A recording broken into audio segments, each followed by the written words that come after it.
Hello everyone. Welcome to Zenin Fanfics. Today we are featuring What If Deku Had Harem of All the Girls? The story is written by Anthony Tyler 9 on Wattpad. Before we start, please like and subscribe for more content. Now, let's dive into the story. Izuku's day could not be going any worse. First, he was beaten up at the start of his day, before he even entered the school grounds by his childhood friend Kaken. Then he enters the school and is ruthlessly called names that break down his psyche, and once he gets into his classroom and sits down, he already has some red spider lilies on his desk from his classmates and he gets the unheard message. As he stares at the lilies, he hears the voices in his mind from his peers and childhood friend talking to him about his life. Quirkless reject. Powerless freak. We don't need Quirkless here. Why can't you just leave me be? That one last word that bothers his mind, Deku. It was the literal bane of his existence as it was given to him by his childhood friend at a very young age. It was at the age of 4 that Izuku had learned the lesson that not many learn until they are either heroes or in high school. Not all men are created equal. But that was my first and last setback. Until it all came crashing down. An older Izuku said, as we find him walking to school. He had been late again since his bullies had beaten him as soon as he left the safety of his home, and he was now as sad as can be. His home was his literal safe haven. If they came there to beat him up, what stops them from entering his home and beating him there? His mother. She would find out immediately and call the police about it, but even then they don't do anything about it. She really hated it when she was ignored, all because she birthed a child without a quirk. Izuku couldn't understand why most people had wanted him dead. All just because he never had a quirk. Most of the time he was treated as if he never existed, and he liked it that way mostly. But today was just not his day. Finally making it to school after finding a villain fight and the debut of the new pro-heroine Empty Lady, he had been writing his notes about her ever since and it pissed his childhood friend off about it. But before he could voice his hatred about Izuku's mumbling, the teacher enters the room with a stack of papers. Alright class. We all know that you are all excited about today. Now, we really need to talk to you about your future career choices. The teacher said, as he looked around the now groaning class. But I know you all want to be heroes. The teacher called out, laughing and having thrown the papers around the room. At this, the entire class had erupted in laughter and cheers as Izuku merely focused on his notebook as he wanted to finish his notes on the new heroine Empty Lady. Don't lump me in with these losers. A brash and cocky voice called out. Hey, back off Katsuki. One of the students called out. Shut it, losers. I am going to become the #1 hero, and I will become the richest, most famous, as well as the best hero out there. Katsuki boasts. Katsuki was an ash blonde-haired boy who stood at a height of 5 feet 9 inches as he was wearing a sneer on his face. With his face was a somewhat neutral angered look as his eyes were the color of rubies that did make his face much more intimidating. You're going to UA aren't you, Bakugo? The teacher asked, smugly. What? But isn't the yearly chance only about 0.02% for people to get in? That's right, losers. I aced all the mock tests as well as passed all mock exams. I am a shoo-in for the heroics course. Katsuki smugly and cockily shouted from the top of his desk. I see Midoriya wants to enter UA as well. Isn't that right? The teacher said, lazily looking at the boy. But as soon as the looks of everyone looking at Izuku looked at him, they all broke out in laughter. Seriously? That is what he wishes to be. I thought he kicked the bucket recently. Guess he really is a cockroach. I never thought he'd try to get in there. He'll probably bribe them to let him in. The students all called out. DKU? Bakugo screams. You're worse than these rejects. At least they'll be capable of being the sidekick of some D-lister hero, but you are below these rejects? You aren't even human compared to us. Bakugo said lowly. TT, they took down the QQ Quirkless rule KK Kaken. I still have a C chance. Izuku trembled. Katsuki had none of it though as he punched Izuku in the face, sending him to the ground. As Katsuki punched the boy in the face repeatedly, he added some explosions to his body to make Izuku more incapable of fighting back. Because as soon as he stood up, Izuku had unfortunately accidentally kicked Katsuki's feet out from under him. causing said boy to fall and smash his face into the ground. Midoriya! How dare you hurt another classmate of yours? The teacher roars. What? Are you serious? Izuku squeaked back. Have something to say, Deku? The teacher asked angrily. It was just an accident. I swear. Izuku said, completely scared. That's it for talking back to me as well as your classmate. You are having detention as well as being suspended for a month. The teacher called out. Izuku looked at the teacher in shock. He didn't even do anything wrong. But even Kaken had looked in shock at what the teacher was doing. As he was about to say something, Izuku was called to the principal's office. Can Deku Midoriya please come to the principal's office, please? The principal's voice called out. As Izuku gathered his belongings and left the room, he looked at Katsuki as the young man swiped his thumb over his throat that signified a beating to come. Izuku walked towards the principal's office as he was nervously rubbing his fingers on his uniform as he was unaware of what was going to happen.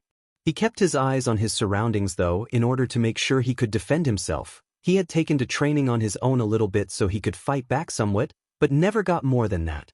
So when he entered the room, he was surprised by the appearance of a member of the higher-ups of UA Academy was sitting in the room. Midoriya is here. Please have a seat, young man. The principal said, sneering. As Izuku sat down, the higher-up for UA Academy had looked at Izuku showing his application to enter their school. This paper has been rejected on the accounts that you are quirkless and we don't need anyone who is of your status of being a quirkless human in our ranks. So please take this to heart and never think to come back to our established school again. The man said, leaving Izuku with his eyes becoming misty. I heard about what happened in your class, Midoriya. And I have to say that I am thoroughly disappointed. I honestly thought that you wouldn't attack your fellow classmate, but color me surprised when you did. I have no other option other than to expel you from our fine establishment. The principal said, smirking. What are you talking about? I never meant to attack him. It was all just an accident. Izuku tried to defend his action. I don't care for someone who isn't even a human compared to us. For all I care, you could become a villain, and nothing would happen to our thoughts about you. You are below those who don't have usable quirks. You aren't even human. I want you out of our school by the end of the day, and that is final. The principal said, kicking Izuku out of his office. Izuku couldn't even believe his eyes. His own school had finally gotten him kicked out of there and now stopped his chances of getting into the school of his dreams. As he was walking out of the school grounds with his head lowered, Katsuki walked up with his goons. Hey Deku! Katsuki yelled, catching up with him. What do you want, Kaken? Izuku asked monotonously. You're still getting that beating from Bakugo for what you did earlier. Long Fingers said. I don't have time for this today. Can you just hurry this up? I need to get home. Izuku said, a little miffed.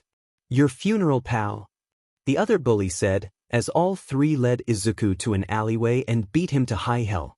Izuku was fighting back.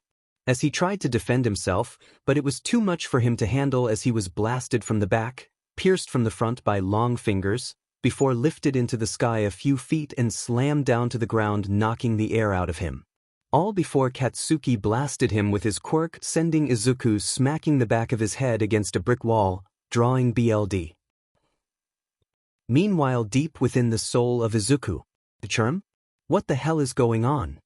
A deep draconic voice asked gruffly. He looked around his surroundings as he found himself in a new host.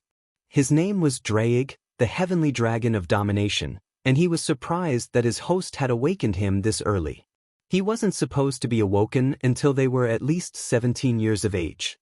So imagine his surprise when he looks through the eyes of his host only to find him at the end of a beatdown as he is lying on the ground with a broken femur, as well as a couple broken ribs. What the hell is going on? Why is my host this weak?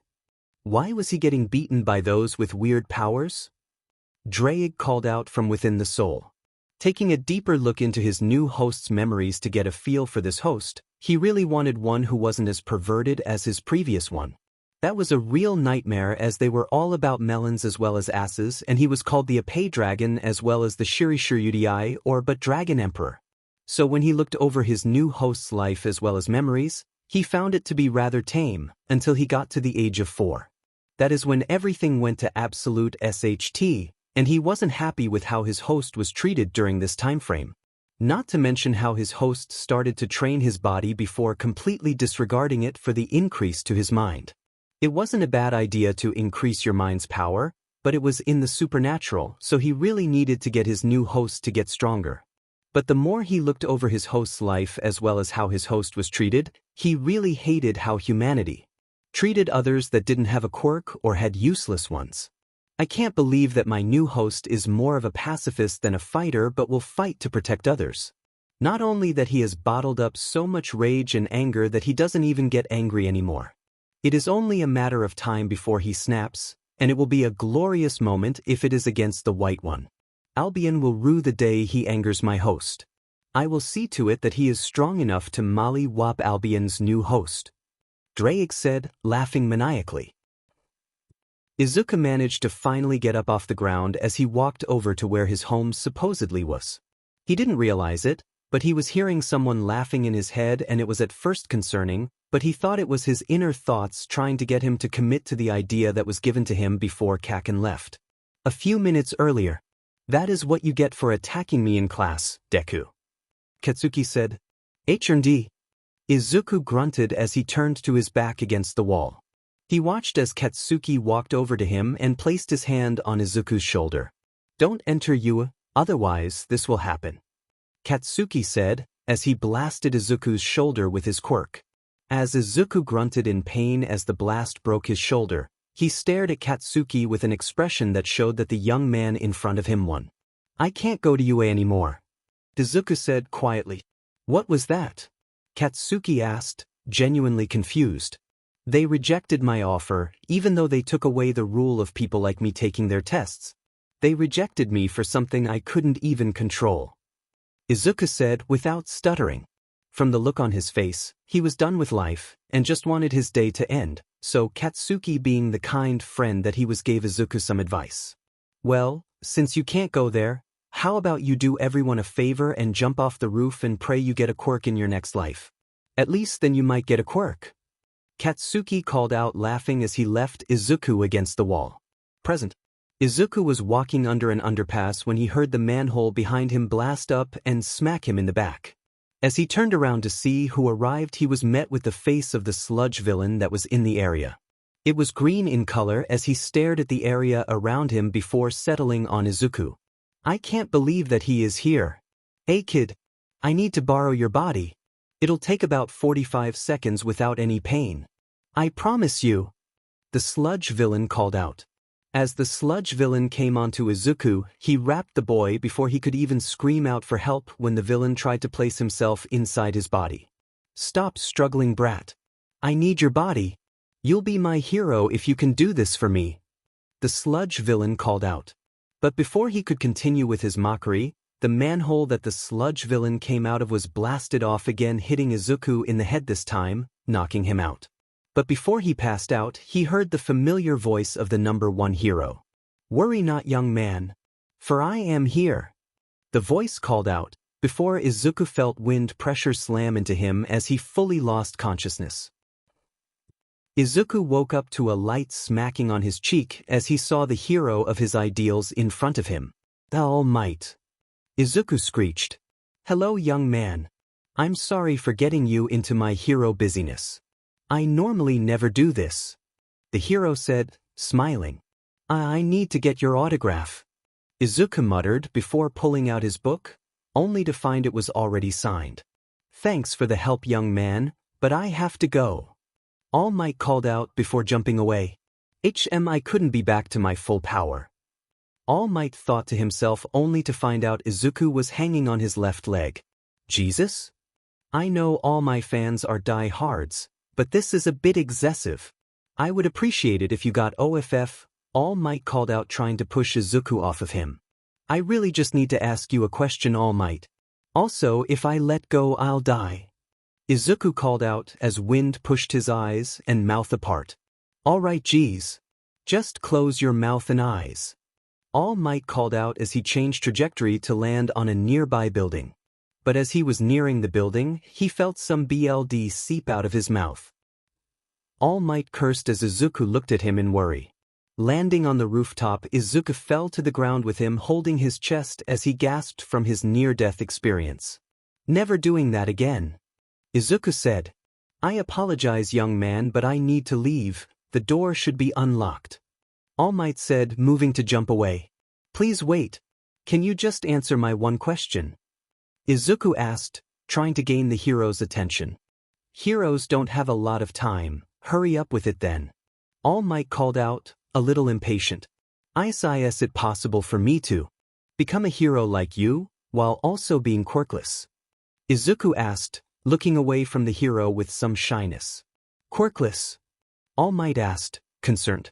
"Ever since I was a boy, I had watched you grow to becoming the #1 hero of Japan. And since then I had been inspired to become a hero like you, but ever since I was announced quirkless, everyone teased me as well as bullied me for not being like them. And nobody ever believed in me, in the fact that if I had just tried I could become one with hard work. So, can I become a hero without a quirk? Can I become a hero like you?" Izuku asked, only to be met with All Might not being so almighty, and more of a small might. "What? For you? And what did you do to All Might?" Izuku shouted. "I can assure you that I am All Might." The emaciated man said, coughing up blood something that had Izuku give the man some water as well as a handkerchief.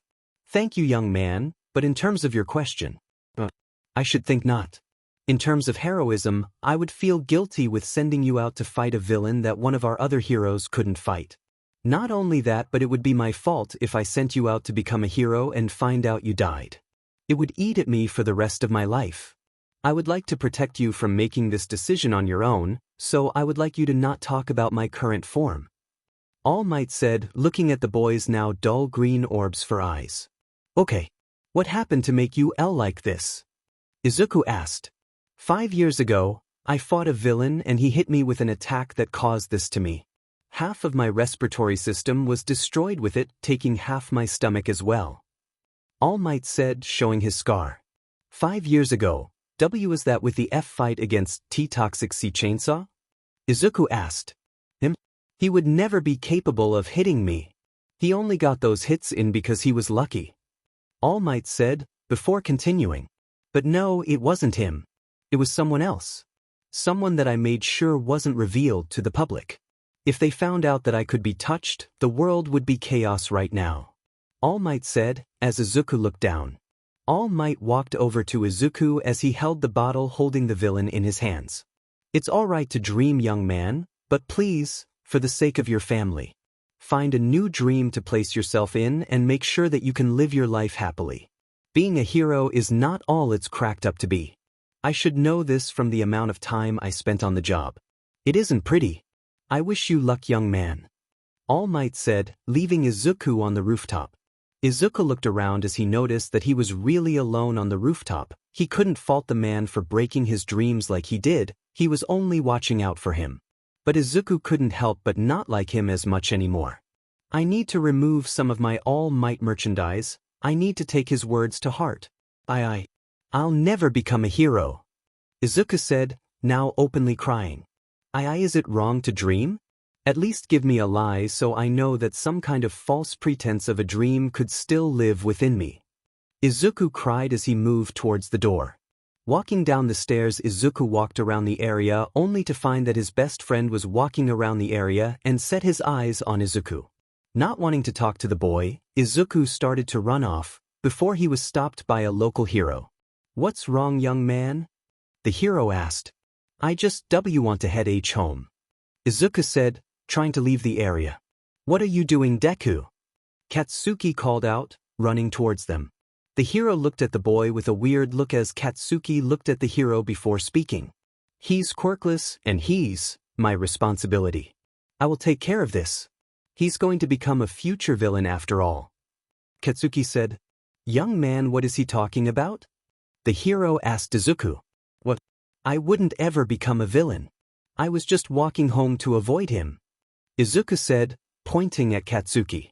"Well, I need proof of him being a villain, young man," the hero asked, Katsuki as he told the hero about Izuku's notebooks. And as this was happening, Izuku snuck away in order to get out of there before things could get worse. Arriving home, he needed to get his mother to have them all leave the town and go somewhere else. If the heroes look for him, they will need to find him and fast. Thankfully he looks really plain looking and they don't have a good look of what he looks like. Arriving home, he finds his mother looking at the television with a fearful look on her face as Izuku walked in. He saw that the heroes were already searching for him as she asked him a singular question. "Izuku, sweetie, what are they talking about?" Inko asked. Izuku explained to her what Katsuki told the hero as he was on his way home that day, and Inko realized the implications of how this was going to go. If they were searching for her son, then they will be looking for him as he is looking into his notebooks that Katsuki had been talking about. So she came to the only conclusion she could, as she told him about her wish to leave the city where people just hated them. "Izuku, pack your things, we're going to leave all of civilization behind as we move to a small town near the center of Japan," Inko said, as Izuku immediately thought of the worst-case scenario. Are you going to abandon my too?" Izuku asked, concerned. "No, Izuku, we are leaving this hero-filled society behind as we will live in the countryside and move to a little town called Kuoh. I know that you will miss Katsuki very much, but you need to get away from that boy. He is nothing but a bully towards you and I can't stand here and watch as he pushes you to suicide as he becomes a hero," Inko said, already packing her things. The small family collect their belongings as they get into her car and head out, leaving most of his All Might merchandise behind in the home. They make their way to the freeway as they make their journey towards their new start of life. As they were driving, Izuku felt like he was emotionally as well as physically exhausted with his day as he decided to take a nap in the car. While Inko paid attention to the road, she never noticed the red glow from her son's left hand as it pulsed to his own heartbeat. Inside the sacred gear, Izuku noticed that he was in an ethereal white plane of existence as he looked in both directions. He realized that he was all alone here and immediately called out for his mother since he was never in this situation. "WWH, where are you?" Izuku called out, getting progressively more and more scared. "Boy, your mother isn't in this place right now. You are within the safe haven of your sacred gear," a deep, powerful voice called out. Izuku barely noticed that it sounded similar to All Might's heroic voice when in his full power form. What is happening then, sir?" Izuku asked, confused as well as scared. "My name is Draig Gotch, and I am the spirit of the Red Dragon Emperor. Bow before my almighty power?" Draig called out, revealing his full form to the boy. "Draig? Why are you a DD dragon?" Izuku screamed.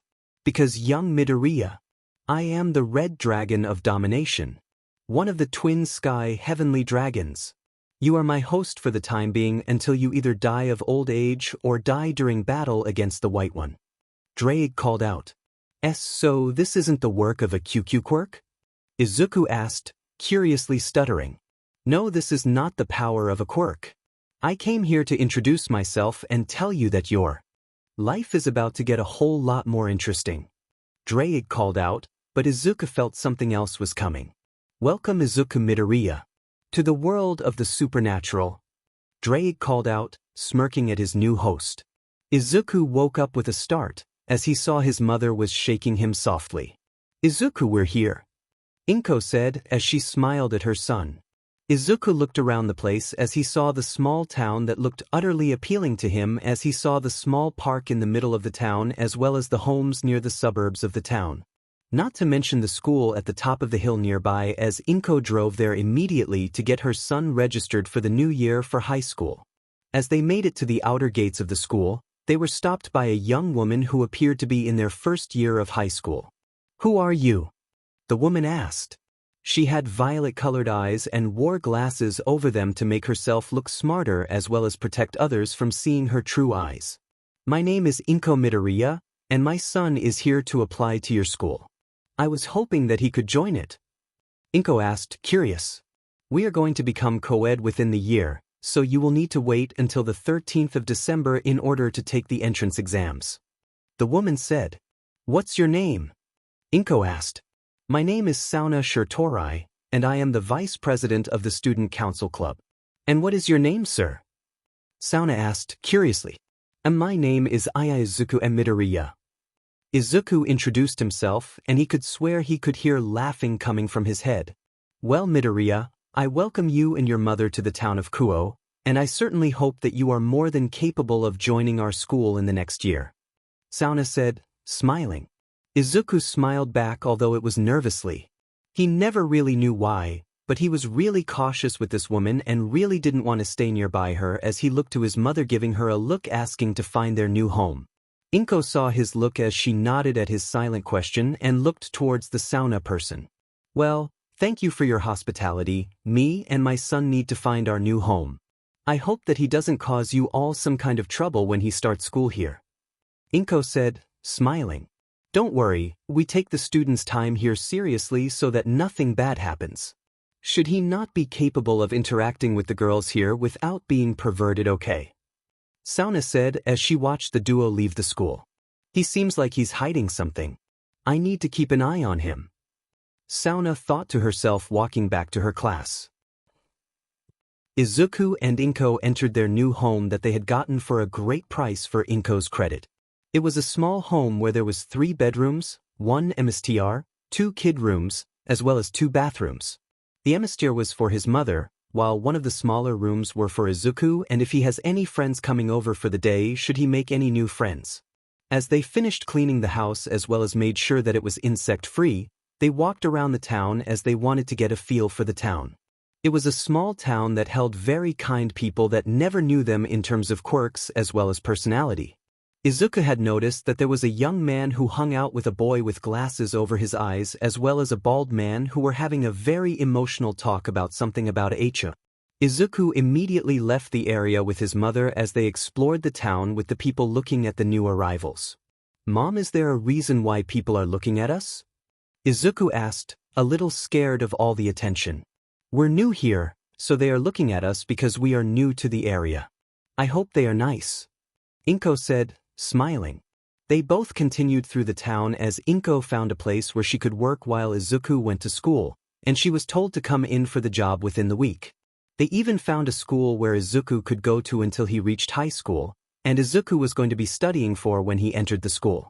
Little did the duo know that Izuku and his mother were being watched by a white-haired girl as well as a black-haired woman who stared at both of them with either neutrality or anger.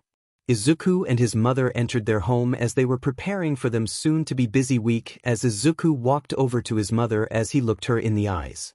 Izuku? Izuku, is there something wrong? Inko asked. I can hear a weird voice in my head. He laughs from time to time, but he seems like he wants to tell us something. Izuku said, looking at her. Inko looked at her son like he grew a second head, but she then thought that it might be him slowly but surely gaining a quirk, so she allowed him to summon whoever it was who might be his quirk. Imagine her surprise when she seen a red gauntlet appears on his hand as a voice entered the room demanding respect as well as honor. Hello, Mrs. Midoriya, I am Dragwygotch, and I am the heavenly red dragon of domination. One of the most powerful beings in the world. Your son has just entered the world of the supernatural. Drag called out. Inko looked at her son with a weird look, before looking at the weird gauntlet as she decides to open her mouth. Supernatural? Izuku, are you sure you're all right in the head? I know that not having a quirk made you incredibly sad, and me not believing in you made it worse, but I didn't think that you'd be insane. Inko said, monotonously. I can assure you, Inko Midoriya, that this is not a joke. I am a real being that existed in the world, and I will not take kindly to my host being disrespected. Drag called out. How do you know my name? Inko asked, incredulously. Mom, he saw my memories. And that is how he knows your name. But he really needs to inform you about our life now, since I am a part of the supernatural world he is talking about. Please just hear him out. Izuku said, staring her in the eyes. Inko, not having anything else to say, just nodded as she motioned for Drag to continue. My power is that of domination, and your son will be gaining power at an astronomical rate if he trains to get stronger. I know that it isn't my decision to make your son's life change, But the powers of the factions out there will be sure to seek him out to either kill him or have him join their faction. Drake informed. Well, if that is going to be happening, then why are you asking me to have him be trained? Inko asked. Well, I personally wasn't going to ask you and have your son lie to you about where he goes at night, but he doesn't wish for you to now know anything. I only want what's best for him. Drake called out. Well, I will allow you to train in the backyard, so long as you don't attract attention to these factions you told me about. Inko said, I will make sure that your son is completely aware of the world you both are now entering. Drake said, seriously. Inko looked at the gauntlet as she was serious as well as she sat down on the couch as she had Izuku lay his head on her lap. Thousands of years ago, before humanity had even made its mark in history as one of the most complex species in the world, there were many factions where godly beings resided within. There was the Shinto faction, the Christian faction, the Norse, Greek, and many others. But there was a war going on between three of these factions, but here was the thing. These three were within one of the ones named. They were the Christian faction, the devils,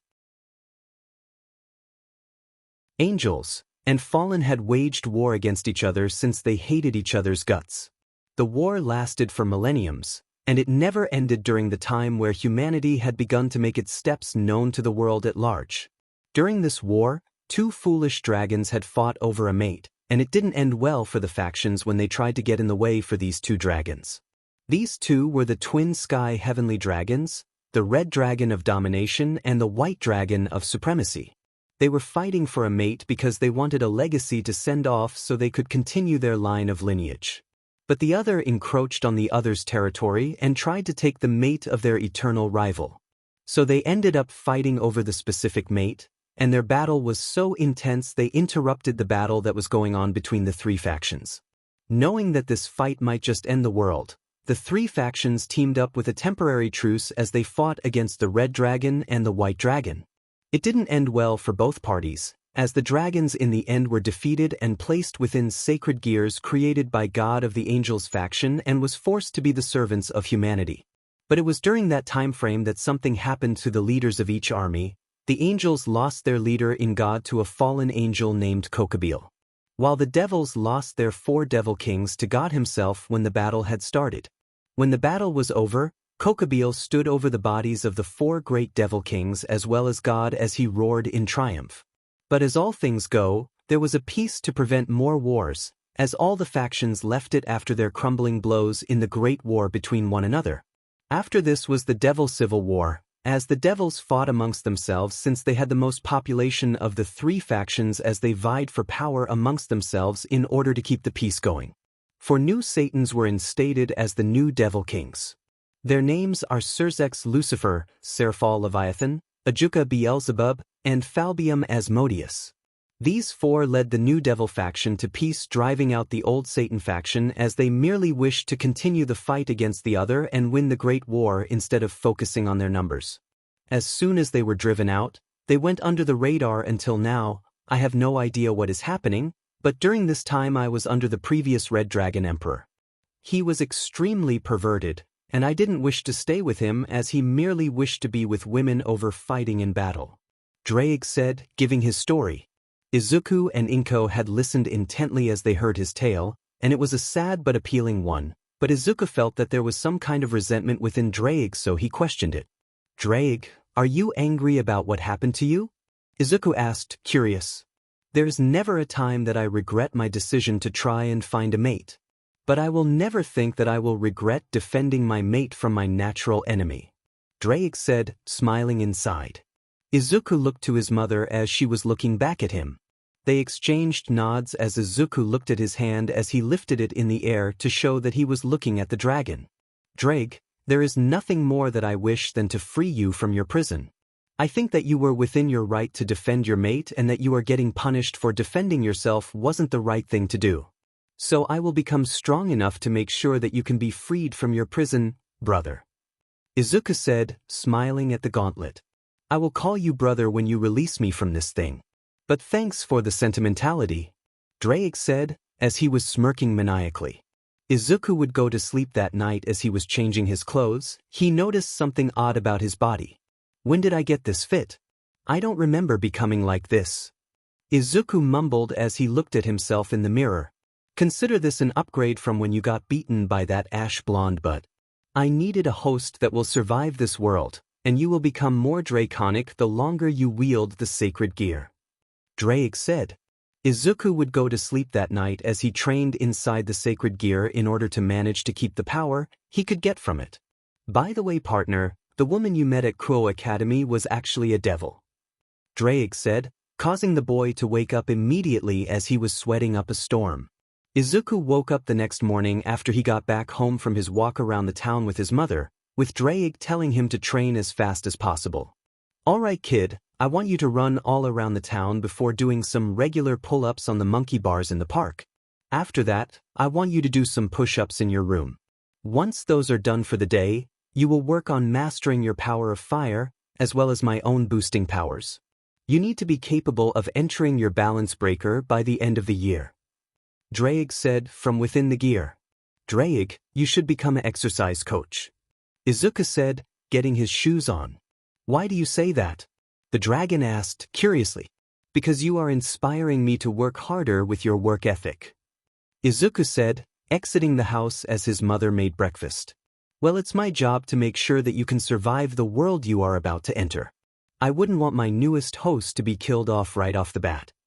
Drake said, as Izuku ran down the street. Well, Drake, I want you to know that you can talk to me whenever you need to. I am here to be your friend, not a partner. Izuku said, turning around an intersection. Why do you hopelessly see me as a friend?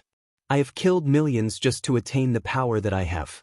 I am the dragon of domination, not the dragon of friendliness.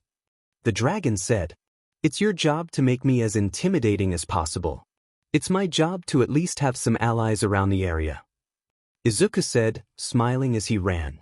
While he was running around the town, he helped the people around the town if they needed some assistance in moving stuff from one area to the next. Not to mention he helped old ladies cross the road as well to make sure that they were safe.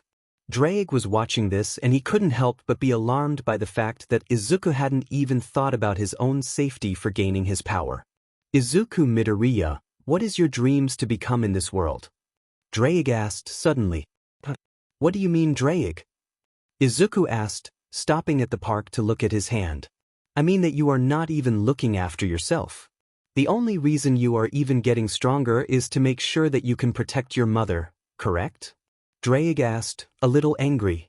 Is it not okay to protect one's family? Izuku asked sadly. It is not a bad thing to protect the ones you love. But you need to make sure that you are taking care of yourself as well. I have had many hosts who never watched over their own health before they took their own lives when fighting an opponent. Drake said, revealing something about previous hosts. Drake, my dream used to be that I wanted to become a hero. I really still want to become one. But with you, someone will think that I lied about having a quirk in the first place. Especially Kaken. Izuku said, muttering the last part. I don't care about what others think of me.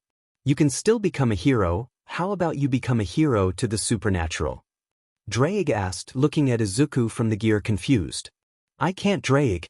I've been told all my life that not having a quirk will be my own downfall.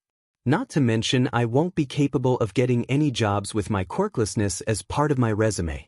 One look at my file and they will reject me.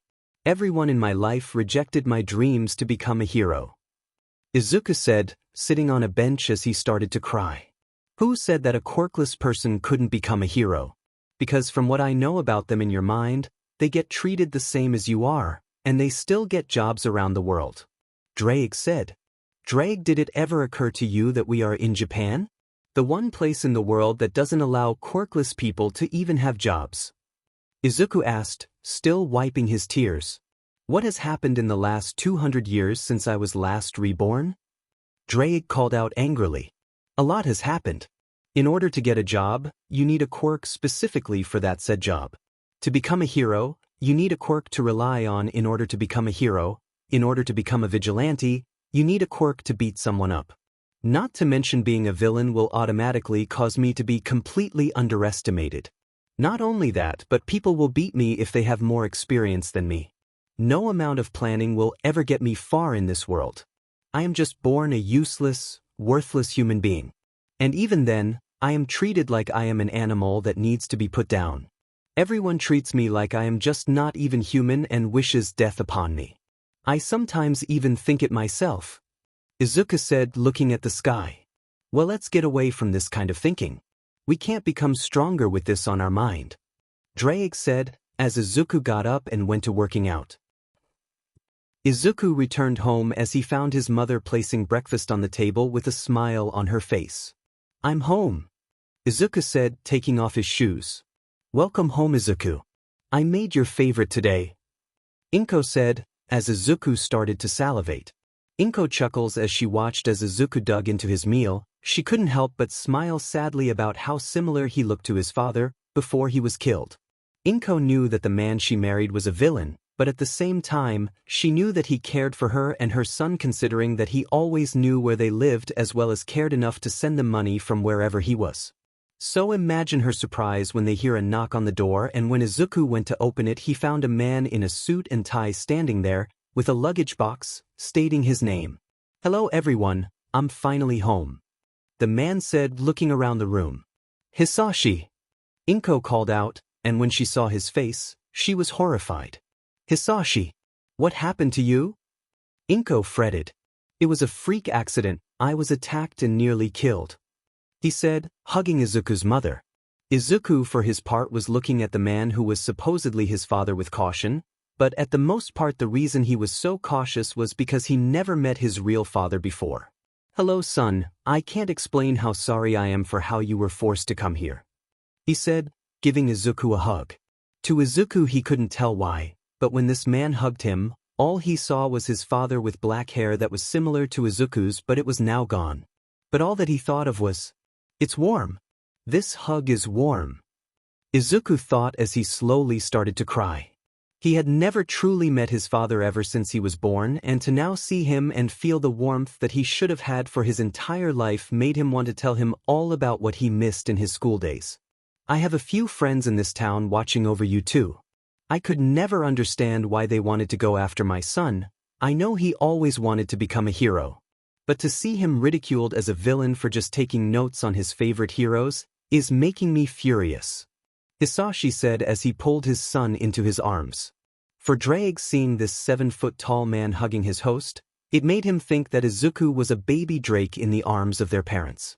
Because as soon as Izuku was picked up, almost instinctively he curled his legs to his chest as his father chuckled. You always did that whenever I picked you up, Hisashi said, smiling at his son with a happy and fond smile. Where were you? Izuku asked, crying in his father's arms. I have been recovering from a wound given to me by All Might, Hisashi said, frowning. All Might nearly killed you?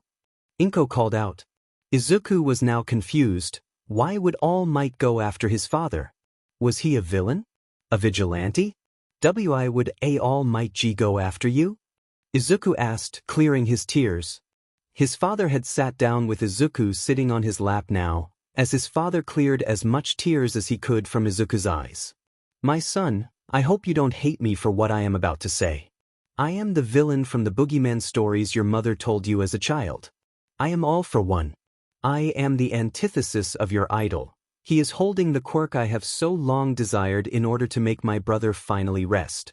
But with him holding the quirk, he has been forcing my brother to never rest until I have been either killed or defeated. All for One said. As Izuku looked at his father, he could only think of one thing to say. If you're a villain, does that mean that Mom was one in the past as well? Izuku asked, a little scared. No, your mother was never a villain. In fact, she was a hero in her past, but retired due to her being PRGNT with you. All for One said, smiling. What? How was she capable of being a hero? Izuku asked, curious. I was the telekinetic heroine, Psychos, Inko said, blushing. Over time her ability to use her quirk in the way she needed to continue her time as a heroine was declining, so she retired once she became aware of her PRGNCY with you. All for One said, smirking. I will have you know, old man, that I was PRGNT with Izuku for over a year. How does that even happen? Inko complained. Well, in order to make sure you both are safe, I have made my new base in this town in order to protect you both. I hope that you will be fine with me staying with you both. All for One said. Sure thing, I need a father figure in my life, Dad. Izuku said, blushing. Alright, now in order to understand what is going to be happening, Drake, you might want to make your presence known. All for One said, causing Izuku and Inko to be surprised by his knowledge of the supernatural. Dad, how do you know Drake? Izuku asked, concerned. He knows me because I was in him as my previous host. He was the best user of my quirk before All Might came along. Not only was he immortal, but he was the strongest host I ever had in my time as being a sacred gear. Drake called out. Wait, but my dad is still alive. How are you in me then? Izuku asked, confused even more. I gave him to you, my son. All for One said. What? How does that even work? Izuku asked.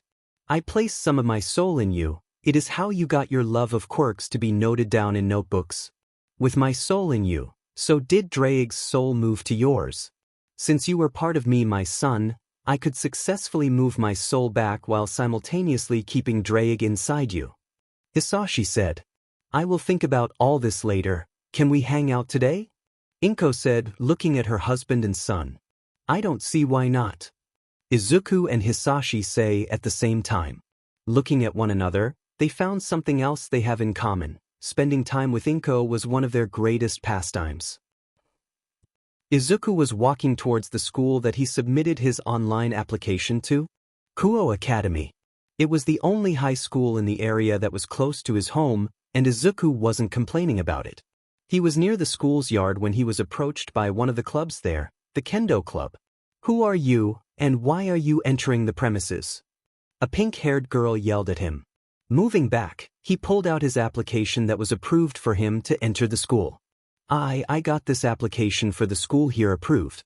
This school is being co-ed and I was one of the males accepted right away. Izuku said, looking away from the girls. Since they were in their kendo uniforms, their melons were showing a little from the small peaks of their yukas. Nodding in confirmation about the paper, a brown-haired girl gives him the paper back. It's true, he was one of the people who were joining this school. I have only one more question for you. Izuku Midoriya. The brown-haired girl said, staring into his eyes. Why yes? Izuku asked. Why are you in this school anyway? She asked, staring into his admittedly adorable round emerald eyes. There's no other high school in the area inside Kuoh. So this was the only place left. I wouldn't wish to leave this town anyway. Izuku said, looking sad. Looking into his eyes after pulling his face to look into the eyes, the girl stared for at least a minute as Izuku was panicking in her hold. Alright, I believe you. But you better not peek on the girls when they're changing, she said, angrily. Izuku nodded his head and ran off towards the school, but leaving behind a notebook that he was writing in on his way there. Huh? The girl asked, curiously picking up the notebook. Opening it up, she saw the entries in there as she saw many quirks that were written down as well as the drawings of each hero as well as villain inside. Wow, he has some talent in terms of drawing skills. But he could have made him ladies' melons a bit bigger. They are at least cup D in size. The brown-haired girl said. What are you reading? The pink-haired girl asked. It seems our newest male student entering our school has accidentally left his notebook. We should return it later, he probably will want it back. The girl said. Well, Murayama, we need to head to class. The pink-haired girl said. Alright Kates, let's go. We will need to practice our moves later on anyway. Maybe we can get him to join our club here. Murayama said, walking away. Izuku was having a dilemma. He really wanted to just disappear into the ground and never return to the world. He was introduced into the classroom as he was told to inform the class about his quirk status as well as his hobbies. After saying his hobbies and not his quirk, he went to his chair as everyone had been talking to one another about why he didn't mention his quirk. Because now as the class was about to start, many people were asking him what his quirk was, and he didn't know if he had it in him to take any more abuse from others. Please just stop asking. Izuku muttered. As this was heard by the other girls, They immediately went to learn more about him as well as see if they could get him to slip up in showing his quirk or if he didn't have one at all. Based on his actions in class, though, they all thought of him as the cinnamon roll type of character in their homeroom. But as the day went on, Izuku couldn't understand why people were all about learning what each other's quirks were. But it all came to a head when someone blurted out that he might be quirkless, and that was why he didn't want to talk about it. But as soon as they said that, 'cause they were watching him closely, they saw him flinch at the notion of being quirkless. And that made them smile as they pressed even harder. "Hey, are you really quirkless?" the other girl asked with a smug look. "I don't want to answer that," Izuku said, looking back at his coursework. But before he could say anything more to deny the claim, the girl laughed. "Geez, didn't think that there was any quirkless left in this day and age. But here you are. Are you a born quirkless, or were you so useless that your quirk abandoned you?" the smug girl asked, smiling. Izuku, not giving her any reaction as well as a retort, just continued his work. It was now known that Izuku was quirkless and managed to get into the school. And here is where it would begin once again. He would get bullied by others and he wouldn't get to have a great childhood. As Izuku tried to hide within his arms, the girls around him soon became like demons in his classroom as his breath started to pick up. But as soon as it did pick up, he immediately beat the panic attack down. He wouldn't show weakness here in front of so many women. They already hate him now. He doesn't need to show them something else to pick on him for. It was around lunchtime when Izuku had gotten his first letter telling him to kill himself. Not even in school for a whole day and he was told to kill himself. He sighed as he ripped the letter apart and threw it away. He didn't want to deal with this today. He sat under a tree in the courtyard as he was getting ready to pull out his notebook, only to find it missing. "I could have sworn that it was in there," Izuku mumbled as he searched his backpack. "Hey, Quirkless," a girl called out. Izuku, looking up, found a girl with a very good figure looking at him as he stared up at her in confusion. "Why aren't you looking at me?" she asked, since his eyes were looking away. "Why your skirt?" Izuku said, moving his head in a direction away from the girl. Last thing he needed was that he was a pervert on the list of things people could say about him. The girl then got a smug look on her face as she then leaned down towards Izuku's face before she spoke. "Well, I didn't tell you to look there, did I?" the girl questioned. "I didn't mean to look. It was the wind that moved your skirt. I promise TT that I didn't look there," Izuku stuttered, uselessly, before sighing. The girl, perplexed about his behavior, immediately sat down next to him, making him uncomfortable. "So, you didn't mean to look there? What are you, a man or a beach?" the girl asked, as Izuku looked at her in confusion. "Why are you sitting next to me? Aren't I supposed to be beaten up or something?" Izuku asked. "I can do that if you want," she suggested as Izuku looked away. "I would rather not," Izuku muttered. "What did you say? Peasant?" she asked, angrily. "I would rather and not be beaten up," Izuku said, shivering. "Well then, I don't care," the girl said as she pulled out a bat and knocked him out with one swing. Trigger warning: bullying/abuse. As soon as Izuku's eyes saw darkness, she watched as he fell to the ground in front of himself. She then swung the bat onto his back as well as legs in order to make her pain to him known. "That is for taking all the attention from me. Slam, that was for making me look embarrassed. Asterisk slam. Asterisk, and this asterisk slam. Asterisk is for making me look like an idiot for talking to you," she screamed, slamming the bat on his lower stomach, waking him up immediately. "Gah!" Izuku groaned. Looking up in the air, he found the girl who was talking to him as she was holding a bat covered in BLW. "What happened?" Izuku asked, placing his hand on the back of his head as he felt something moving there. Pulling his hand back, he only saw BLD as his breathing started to increase as he was undergoing a panic attack that even Drake couldn't even stop. All Izuku could think of when looking at his own BLD was how it was so similar to that one time he was beaten by Kaken to the point that he wished for death to take him. He had broken a few bones in his arm multiple times as well as his legs 3 times in that beatdown. As Izuku tried to get up from the ground, he felt like his left leg was extremely hurt to the point he couldn't lift it. "What happened? Why is my left leg hurting?" Izuku asked, before seeing the girl who was standing there with the bat stared at him like he was ridiculous. "Wow, I really knocked you senseless.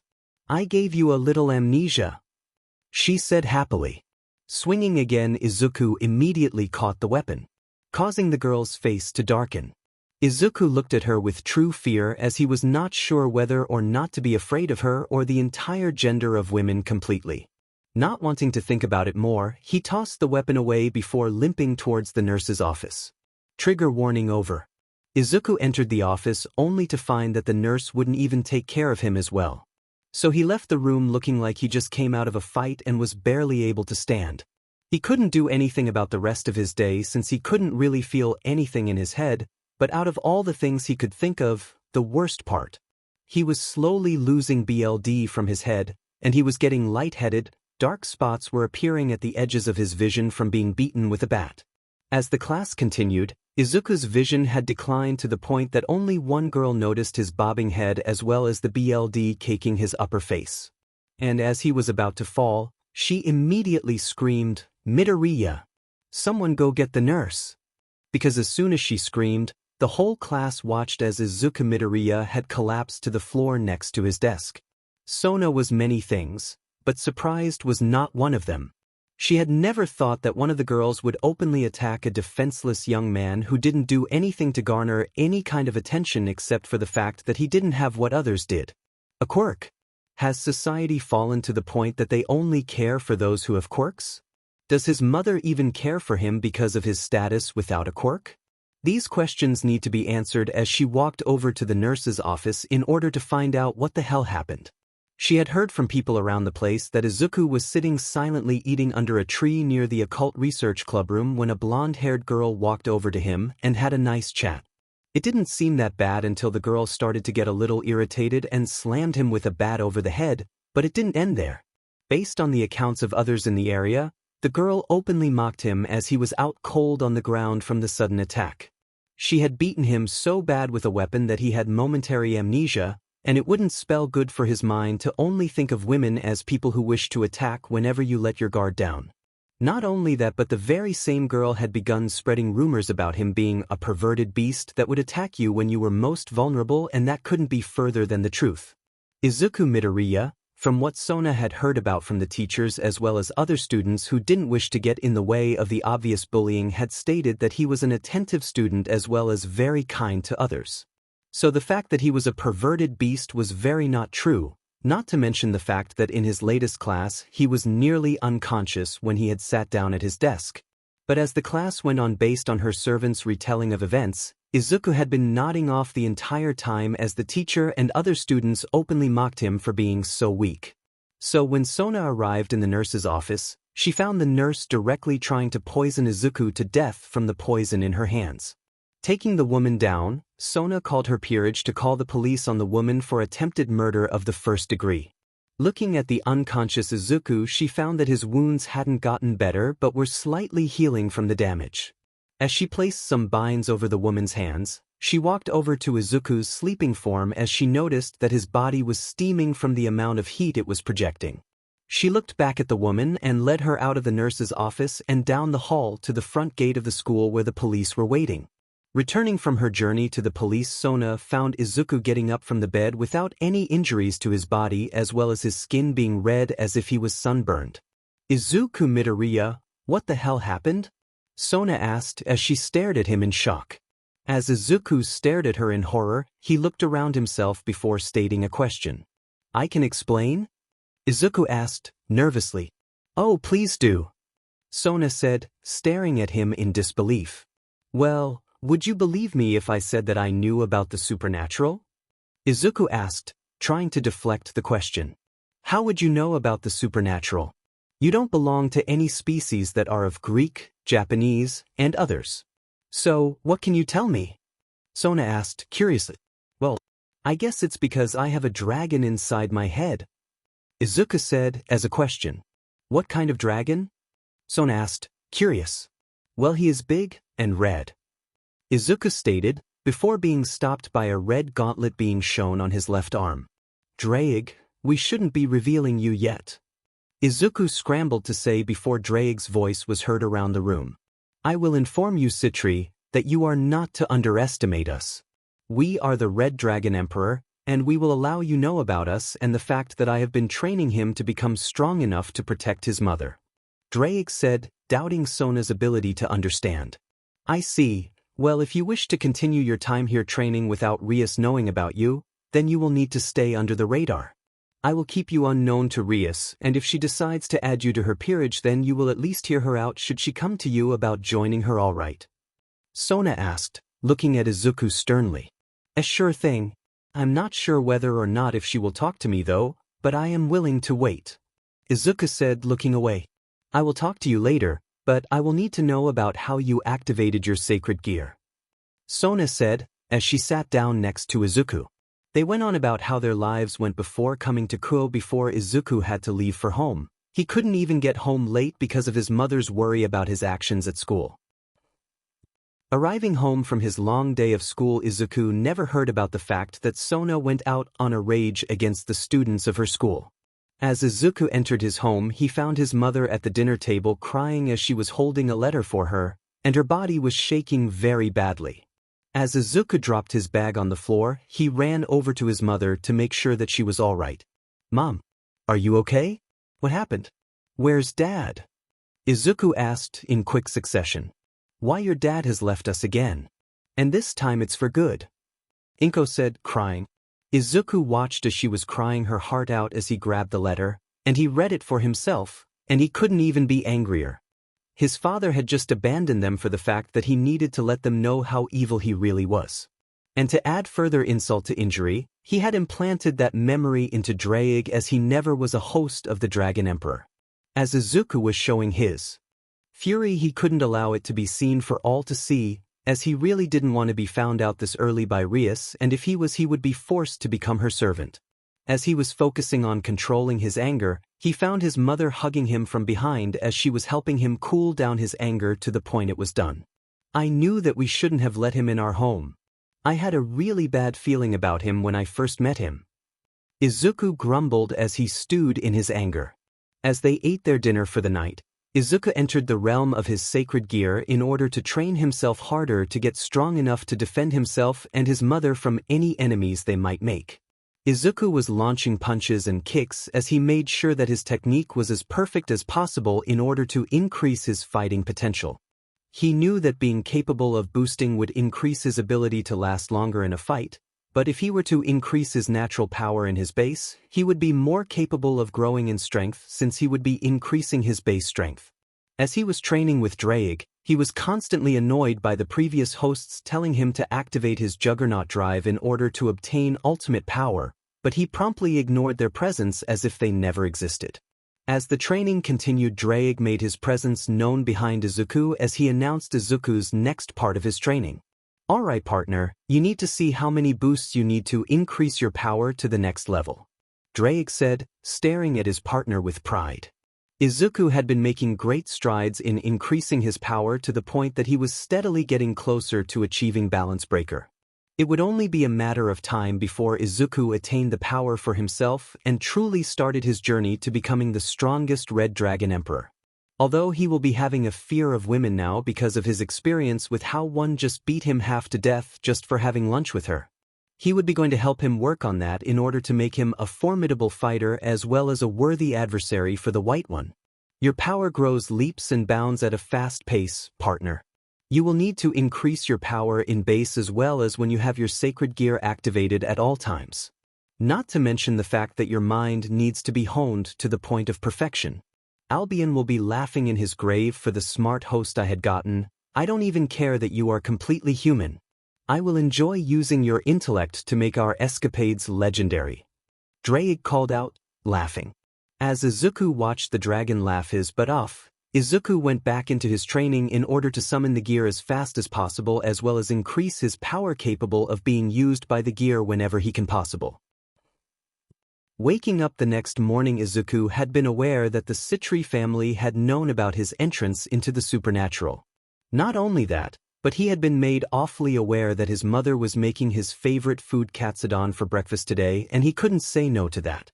Entering the kitchen after changing his clothes to be that of the Kuoh Academy uniform, Izuku had decided to eat his breakfast as he was on his way to the school. Entering the schoolyard, he was found to enter the kendo club's gym as he grabbed a wooden bokken as he started to swing it in a way that was similar to the girls. He would continue this training in order to learn how to wield a sword since he can't rely on his fists for the rest of his supernatural life.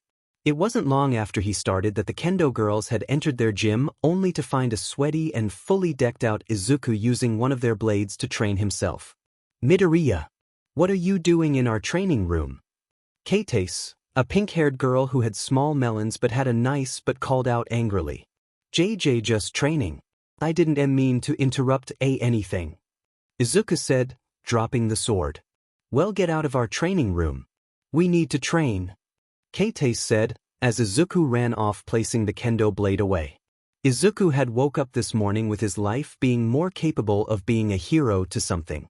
Drake had told him that training in swordsmanship was a good idea since he had to do something to increase his skills in other weapons as well as other hobbies he can have other than his hero hunting of quirks. It had been a few weeks since his leaving of Musutafu, and Izuku had heard of the attack on UA Academy as they were attacked by villains. But there was one guy who helped them in defending the students. It was a young student who was named Issei Hayudu. He had ultimately defended his allies from the villains while he was placed in the hospital because his quirk had broken his limbs. But aside from that, the only bad injury from the teachers of UA was Aizawa Shota and Pro Heroine 13. Other than those two, the others were fine in that school, and Izuku couldn't be any more happy for them. He was walking to school when he was approached by Murayama and Katsuki, the co-captain and secretary of the kendo club, as he was now alert by their presence near him. You're Izuku Midoriya, correct? Murayama asked, curiously. Why yes. I am Izuku Midoriya. Izuku said as he stared at them, a little bit of fright within him. Gonna have to work on your fear of women, kid? Drake said in his mind. Izuku mentally nodded at the dragon within his soul as he focused on what the two girls in front of him were going to talk to him about. We saw you were training in the clubroom yesterday, and wanted to know if you were interested in becoming one of the kendo club's newest members? Katsuki asked, looking away. You, what brought this on? Izuku asked. Well, we came into the club yesterday and chased you off. And we wanted to see if you'd join us if we asked for forgiveness in exchange. Murayama said, looking him in the eye. That's fine, you don't need to ask for forgiveness. I was actually trying to learn how to use a blade from in there. I had no idea that was where you trained. But I'd love to join you both in your club. Izuku said, smiling towards them, causing them to blush. Well, meet us in the gym later on today after class. Murayama said, pulling Katsuki away. Sure thing. Izuku said, walking towards class. The end of the class was coming as Izuku was mentally preparing for himself to train under the kendo girls in order to learn how to wield a blade like them. He was entering the clubroom when he was about to turn around. He found a blade to the back of his neck. Why are you in here? One of the girls of the club called out. I am joining the club. On orders from Murayama and Katsuki. Izuku said, stuttering. But you could have told them no. The girl said, angrily looking into his back. I wanted to learn how to use a sword. I think I might need to use a weapon at some point in my life, whether it be a gun, sword, shield, anything to defend myself. I would like to know how to use. Izuku said, finally turning around as he looked into the girl's eyes fearfully. Leaning in closer, the girl stared into his eyes, knowing that a boy would only lie to get in here with such a farce of an excuse, but didn't find any. So you want to learn how to use a blade? She asked, a little more docile than before. Weiss, if you'll have me learn. Izuku said, looking away from the girl. Well, you'd need to gain a uniform for the kendo club. Since you're joining based on the information Murayama and Katsuki saying that you can join. Follow me. The girl said, leading him to a locker room that was empty. As they entered the room, Izuku sat down on the bench in front of a locker as the girl from before had stood in front of him with his kendo uniform. This uniform is to not be brought home under any circumstances.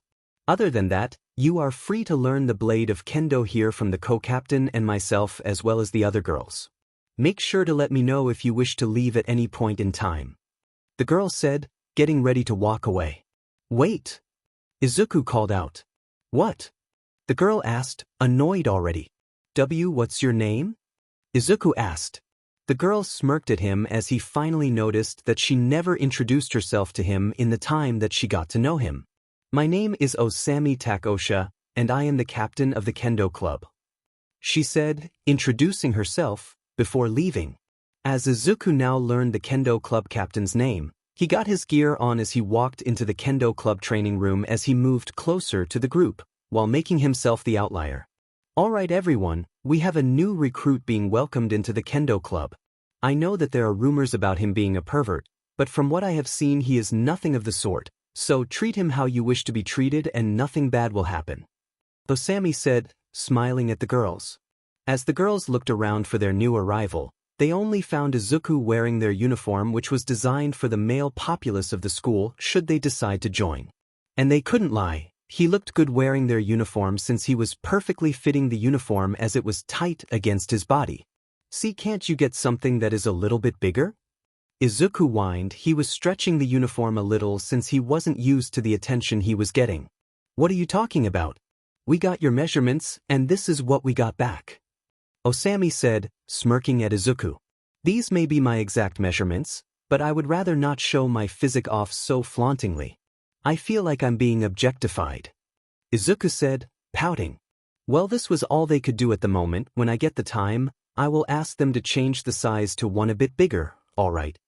Murayama said, looking at Izuku with him giving her a sad nod. Alright girls, we are to show our new recruit how the cookie crumbles, as I always say. Show him how to use the blade and then show him how to fight with one. Osami said, motivating the girls. Izuku had been training for a full month now, and he was already a part of the Kendo Club in terms of strength as well as skill. He had been training with Murayama and Katsuki exclusively because of his personality being more leaning towards them, as he was more scared of the other women of the school. He had known that Sona knew that he knew about the supernatural world, and he was needed to meet with Rias Gremory soon in order for him to become her servant soon. He had told Sona that he would wait for Rias to show interest in him before he did anything of the sort. But overall, he was genuinely surprised when he was training with the girls when he was approached by Kiba, the school's pretty boy of the school, as he challenged Izuku to a sword fight. So Izuku sat outside the Kendo Club's gym room in order to wait for Kiba to arrive with his own gown of Kendo as well as weapon of choice. Izuku stood up from his stood wearing the Kendo uniform as he looked over at Kiba as he stood in the Kuoh uniform as he looked at Izuku with a mirth in his eyes. Izuku got into his fighting stance with the blade as he lowered his guard in order to throw the boy off guard, and it worked as the boy slightly widened his eyes but remained calm and collected. Izuku finished placing himself in his stance as he was as close to the ground as possible as his sword was placed behind his body as he used his aura in order to make it look intimidating. Kiba watched as a fiery aura was blasted around Izuku as Izuku's face was that of a smile as well as a serious expression. I will end this in one hit, Izuku said, as he watched Kiba merely smirk at the boy. As they launched at one another as they were shown as differing fighters with opposing auras as they clashed blades. Izuku's blade was shown to have a dragon behind him as well as in the attack. The blade had become BLD red as it smashed through his wooden blade and sent the boy back a few meters as the area around him exploded with massive power. Kiba though only felt like he was being given a warm fire to keep him from being hurt. As Kiba then felt the pain of the blade smacking into his gut sending him to one knee. Murayama and Katsuki had been watching the fight with great interest since Kiba was a swordsman and had been challenging Izuku, their novice Kendo student, to a battle. And it was also surprising that Izuku stood over Kiba as he was giving the aura of an impossible opponent to defeat. As the girls stared in shock as Kiba did the same, Izuku then became a blushing mess as he, unlike Kiba, was now completely naked as he ran off screaming. As he ran past Murayama and Katsuki, both girls felt the world slow down to slow motion as they looked down at Izuku's PP as they found something standing at attention and was very large in size. As time seemed to speed back up, they became a blushing mess as Izuku made his way back into the locker rooms. They didn't expect Kiba to begin laughing as he stood back up from his position from the ground. I never knew that he was that skilled with a blade, Kiba said as both girls were looking at him with curiosity. What do you mean? Katsuki asked, confused. He used an aura to make himself look more intimidating, but not only did he intimidate me completely, but he placed himself in a disadvantageous position by placing his stance so close to the ground. It was a great battle, even though it was ended in a single attack. I wonder what he names the attack. Kiba asked as he looked at the girls. If you are referring to that aura as well as dragon-like attack, then he calls it a stoic art. Flame-breathing, Rengoku. Murayama said, smirking. Does he have any other attack names? Kiba asks. He has this attack name where he calls it Flame Tiger, as well as Blazing Universe, Unknowing Fire, Rising Scorching Sun, Blooming Flame Undulation. Those are the attack names he made. But I know he got that from the anime Demon Slayer or known as Kimetsu no Yaiba. Kate said, chuckling. Well, at least I know what to look out for in the future. Well, I need to talk to Bucho in order to get her some time to get to talk to him soon. She has been watching him for a while. Kiba said, before Murayama stood in his way. He will be staying in our club, Kiba. He is our clubmate, not yours. Murayama said. Don't worry, he won't be stolen from you. Bucho just wanted to talk to him, nothing more, nothing less. Kiba said as he walked away. As he was exiting the locker room and leaving the gym, Izuku was approached by Murayama and Kate. Hey, you seem to be very embarrassed. Murayama said, smirking. I am sorry about being naked in front of the whole school. Izuku mumbled as Kate merely rubbed his head. And that was when they noticed him flinch before Kate even placed her hand on his head, but after it was on his head and was rubbing, he leaned into the touch. And when they saw that, Kate removed her hand from his head softly as Izuku moved back from them, a little embarrassed as he looked away. Hey, are you okay, Midoriya? Murayama asked, concerned. WWH, what do you mean? Izuku asked, confused. You flinched when Kate moved her hand above your head. Is your home life safe? Murayama asked, concerned. Well, I was bullied a lot in my middle school in Musutafu, Japan, and I wouldn't be capable of having friends since I was a toddler. Izuku mumbles as he gets ready to bolt. Well, make sure that you get some kind of therapy. Kate said, worried. As Izuku left the kendo clubroom, he made his way back to the school to prepare for the last bit of school. When he was about to enter the new school building, he was approached by a small girl with white hair. You're Midoriya, right? The girl asked. Why, yes. Izuku asked. Well, Bucho wishes to speak with you. The girl said, as Izuku followed the girl to the old school building. As he entered the building, he found himself getting intimidated at the fact that he was surrounded by simple haunted aesthetic as he was being slowly creeped out. Well, we're here. Just sit on the couch and talk with Bucho. The girl said as she walked away. Izuku knocked on the door, and once he received a come in, he entered the room and was immediately hit with the sound of a shower being heard. As Izuku sat at the couch, he was immediately approached by a woman who had black hair and violet-colored eyes. Hello there, how are you today? She asked, placing some tea down. Fine, Jay, just wondering why I was needed. Izuku said, looking away. It was here that the leader of the club had entered the room, and she had been wearing a soaking wet uniform that showed her bountiful melons that bounced with each and every movement. Izuku watched the girl enter the room, and when he noticed the movement of the girl's chest, he looked away out of the wand of not being labeled a pervert. Welcome to our clubroom. I was hoping that you'd join us after this conversation. The woman said as Izuku stared at her for a moment, before shaking his head.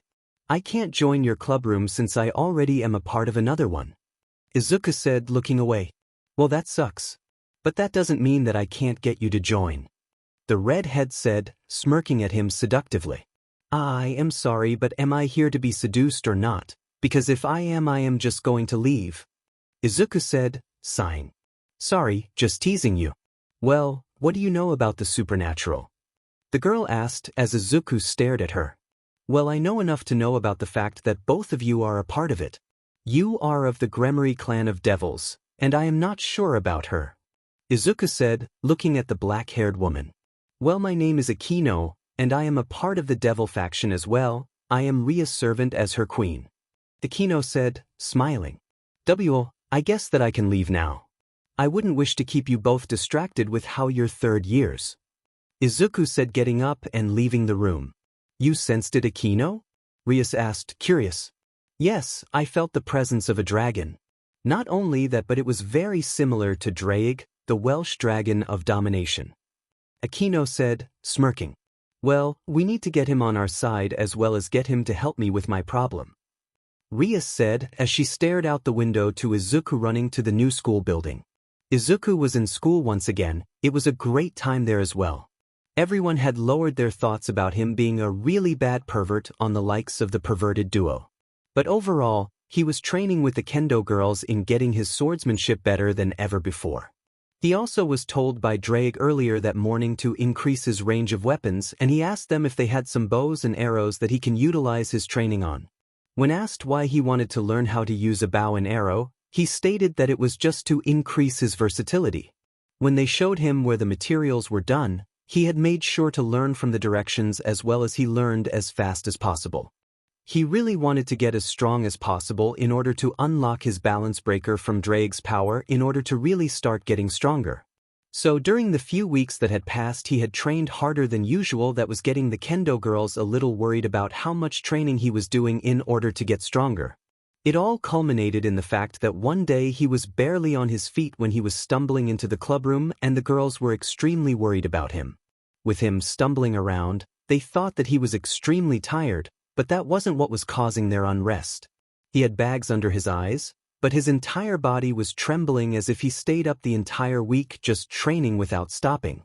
Midoriya, are you all right? Kate asked worried. Looking at her lazily, he nodded his head before going over to the kendo locker rooms as he changed into his kendo clothes.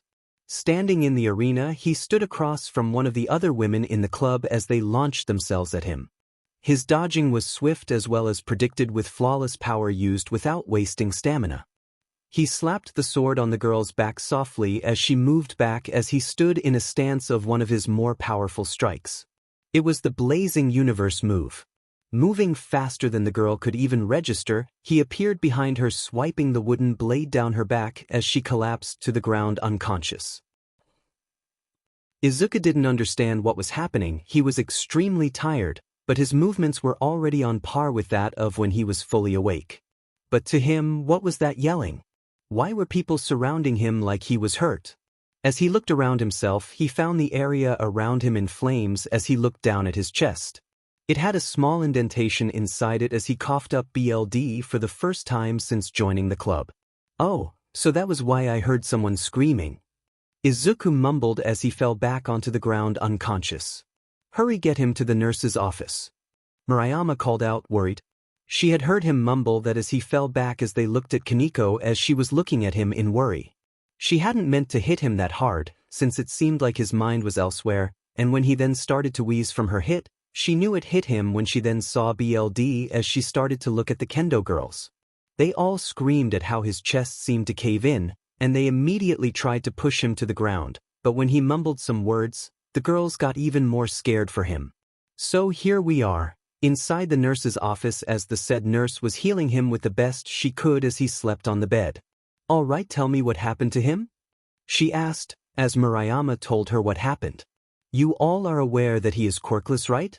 He can't take too much damage from hits like Kaneko-chan's strength augmentation quirk.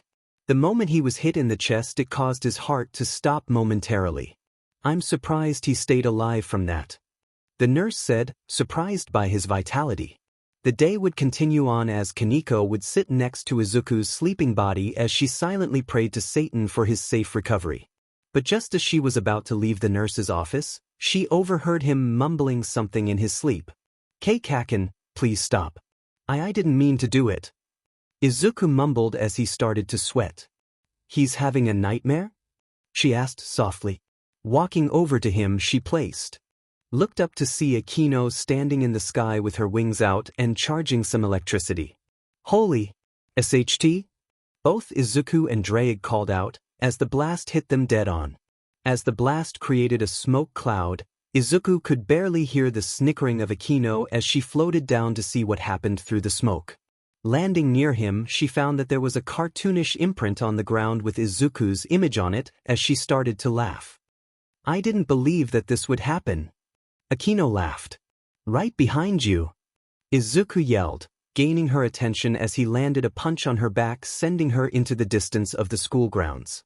I never knew that you escaped that crater. How did you do it? Akino asked, a little curious. A dragon emperor never reveals his secrets. Izuku said, before Drake came in. He literally dodged out of the way. The dragon said, making Izuku lower his head in embarrassment. That's precious. Betrayed by your own dragon soul. I hope that you will be on better terms later. Akino said, charging up some more electricity. Drake, I blame this on you? Izuku screamed as he ran off. Don't blame me? I am forced to be here against my will? Drake called out. Haven't you ever heard of the bro code? Izuku screamed as he dodged some lightning. What is this code? Drake yelled. I can't tell you right now. I am in the middle of a fight. Izuku yelled back as Akino appeared behind him with a scary smile. I need an adult.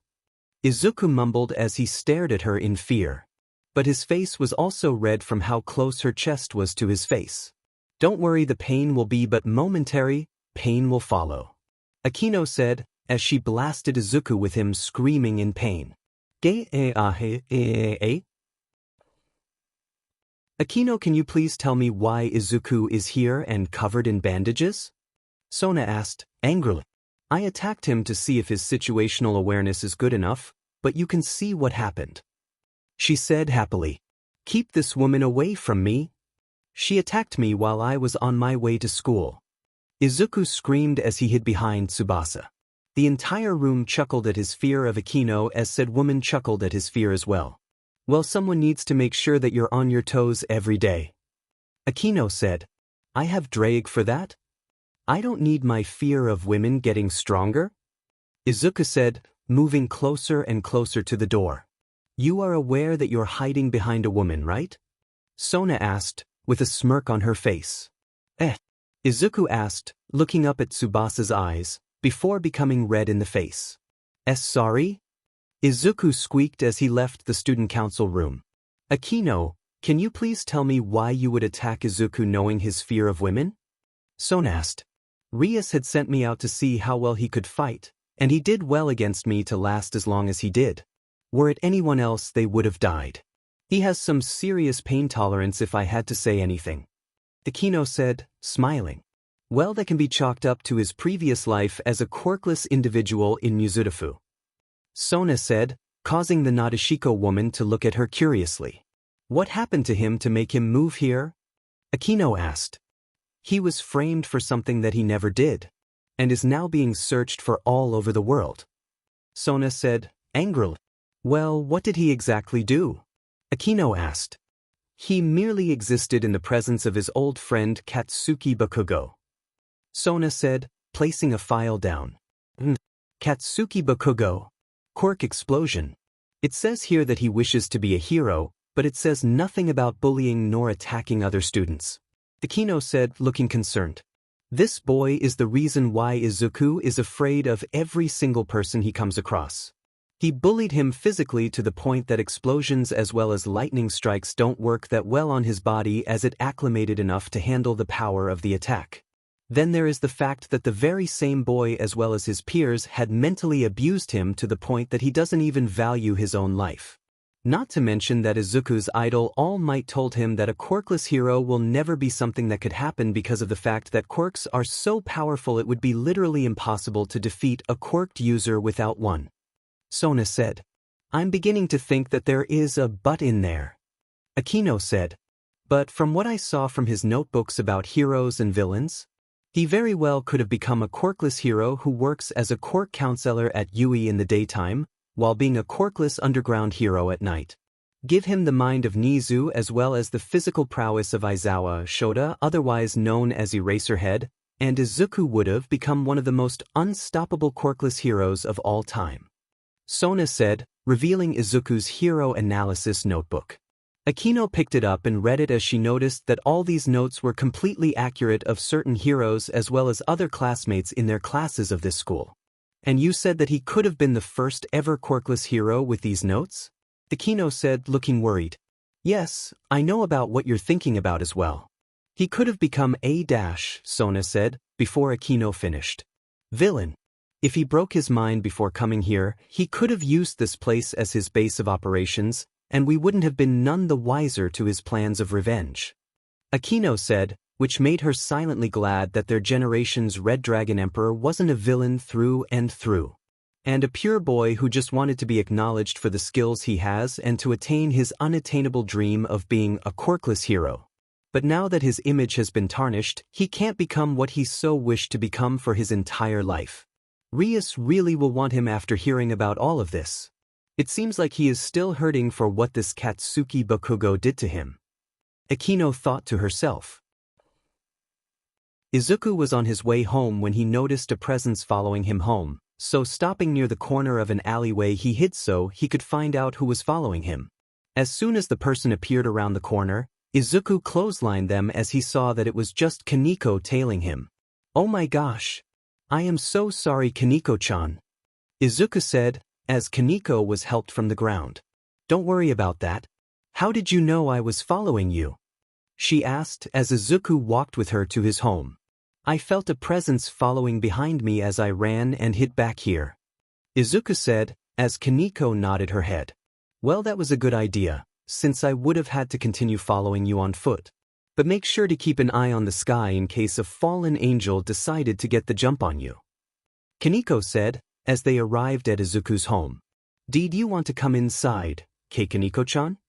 Izuku asked, as the girl stared at him for a moment before nodding her head.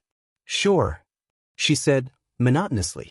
Izuku was waking up from a weird dream he was having. It showcased two dragons of differing sizes battling over something. When he got a closer look before the dream ended, both dragons looked over at him before releasing a breath attack towards him as he was awoken fast as he jumped from his bed and panted as he sweated. What the hell was that?" Izuku asked himself without expecting a reply. "Partner, are you alright? I noticed your vitals increasing at a rapid rate," Drake called out. "Drake? What the hell was that dream?" Izuku asked, terrified. "That I believe was a distant memory from my past. How you were capable of seeing it surprises even me. Nobody should be capable of seeing my old form, not even you," Drake said, a little scared for his host. "Well, I can't dwell on the dream right now. I need to train harder to become as strong as possible in order to protect my mom and myself," Izuku said as he left his room to shower. When he left his bathroom, he walked over to the kitchen as he saw a note on the table. Reading the note, it stated that his mother made breakfast early as she had managed to get a job nearby and left his breakfast in the fridge. Not only that, but she wouldn't return until a week later since the place she found work was needing people really badly to the point of which she needed to stay there. "Well, I guess I have the house to myself," Izuku said to himself. Unknown to him, Drake saw the PS at the end, and he was a little angry about it, but never made Izuku read it as it would break his host's heart. Izuku was walking to school when he was approached by the kendo girls as they walked near him on their way to the school. Izuku was especially close with Murayama and Keitase as both girls were really close with him as well since both parties had trusted each other completely. The other girls in the school were worried about the kendo club being forced to do favors for Izuku to be there as he denied any and all rumors. It was until Aika Kiryu walked over to Izuku as he was doing some classwork that some rumors were put away. "Hey Midoriya, how are you doing today?" she asked as he looked up from his work. "Oh Kiryu, how are you today?" Izuku asked, smiling.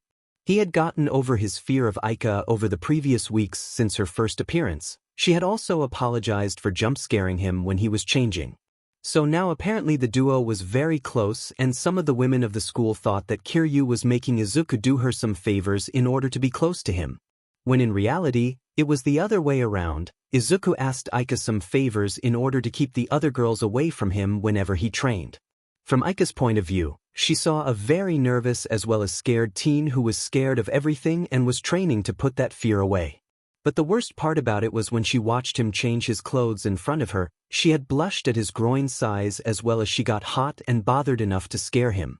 Not only that, but she had been watching him closely since then and he had told her that he wouldn't mind it if she had watched him since he didn't find anything wrong with it. "Oh, how naive this boy is," To think that changing in front of a girl is normal. Aika thought in her head at the moment when he told her that. But let's get back to the story, as Izuku and Aika had continued their conversation about their classes when someone entered the classroom looking for someone in particular. "Excuse me, but is Izuku Midoriya in here?" a red-haired woman asked. "That would be me," Izuku said, standing up. As he looked at the woman, he couldn't help but blush from her figure as he looked away from her in order to not be seen as a pervert. Overall it worked, as the woman then dragged him away from the class as he was brought to the ORC in order to see what his answer would be for them. Rather harshly, Izuku was thrown to the couch as he was forced to sit down on it, looking at the woman in a little bit of fear. "Hello there, my name is Rias Gremory. Can I ask you a question?" Rias asked as she introduced herself. "Do I have a seat choice?" Izuku asked.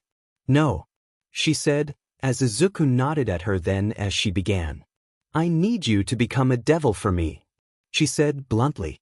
Izuku stared at her as his eyes slowly recognized what she was talking about before his pupils started to get smaller and smaller.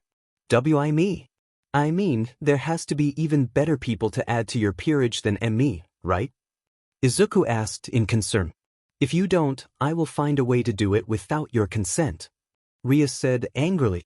"Well, now that you say that, I won't become a devil for you," Izuku said, a little angry himself. "Why not?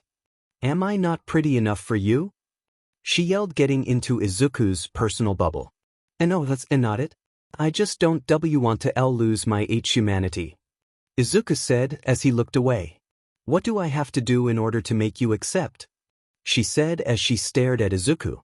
"What?" Izuku asked. He guesses that this woman had never been told no before. "I said, what do I have to do in order to get you to become my servant? Do I have to have a CC with you? Do I have to go out on a date with you? What do you want me to do?" she screamed in his face, causing him to remember a face he really wanted to forget. "What are you looking at, Deku? I thought you were supposed to look at the ground beneath my feet?" the voice called out before saying more things. "How about you just go out and die? I don't need your Quirkless but hanging around me. You still want to become a hero? I thought I beat it out of you? And the worst one to ever be remembered by him. Hey, I know some advice you could follow. How about you jump off the roof and pray you get a quirk in your next life?" Katsuki Bakugo said, smirking evilly at Izuku. Back in the ORC, everyone there watched as the screaming match between Izuku and Rias devolved to Rias screaming at Izuku in his face. And Izuku reacts to it extremely badly.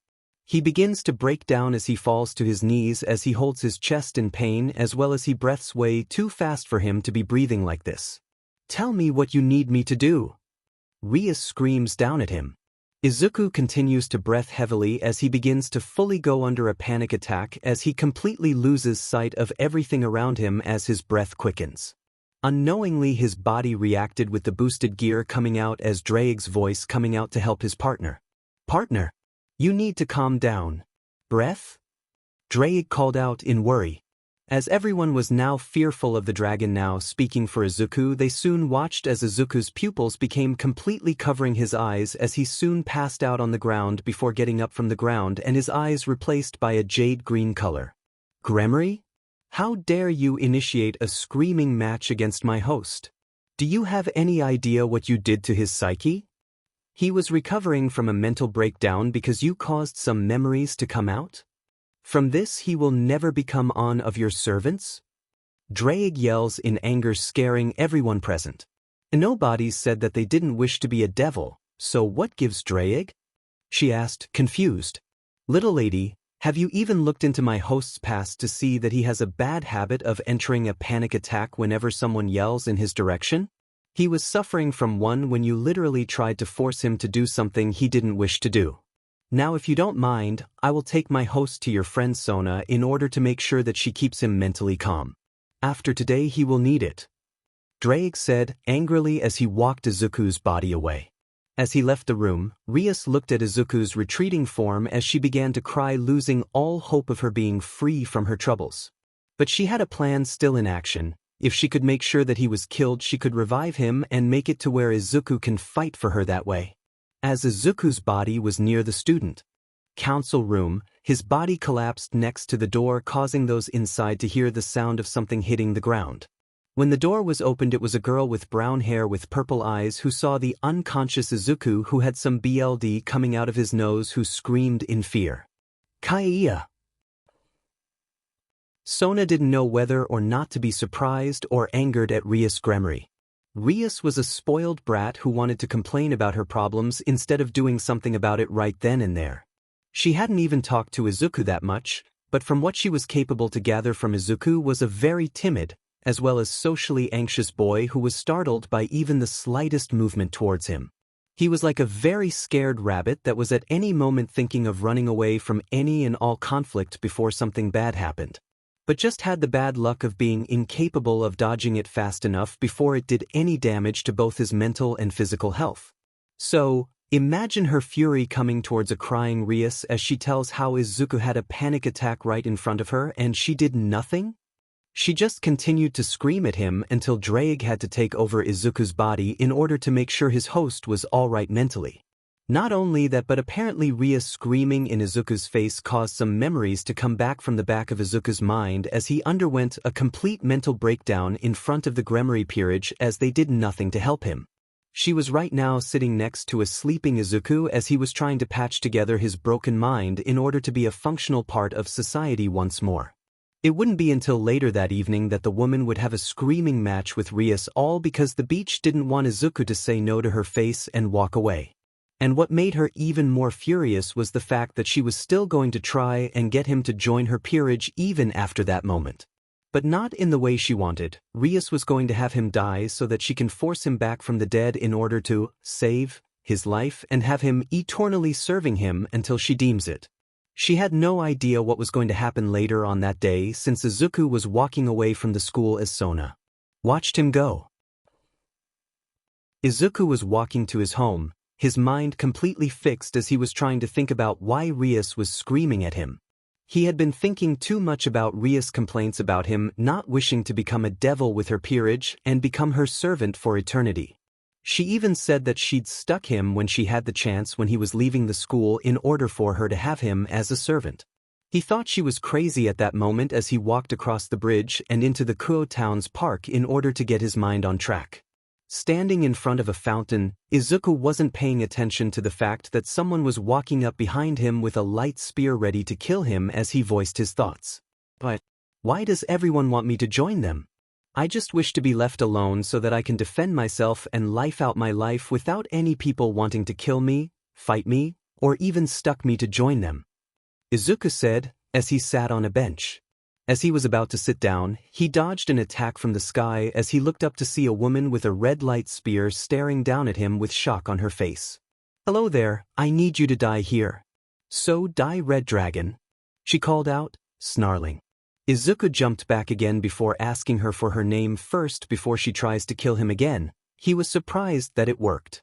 "My name is Rainier, and you won't need to know my name after I kill you, and make sure that you don't interfere with my schemes," Rainier said, attacking him once more. It wasn't long after that Izuku was able to repel her attacks away from him as he then beat her down into the ground, knocking her out. "Why is this world after my life? I just want there to be peace and quiet."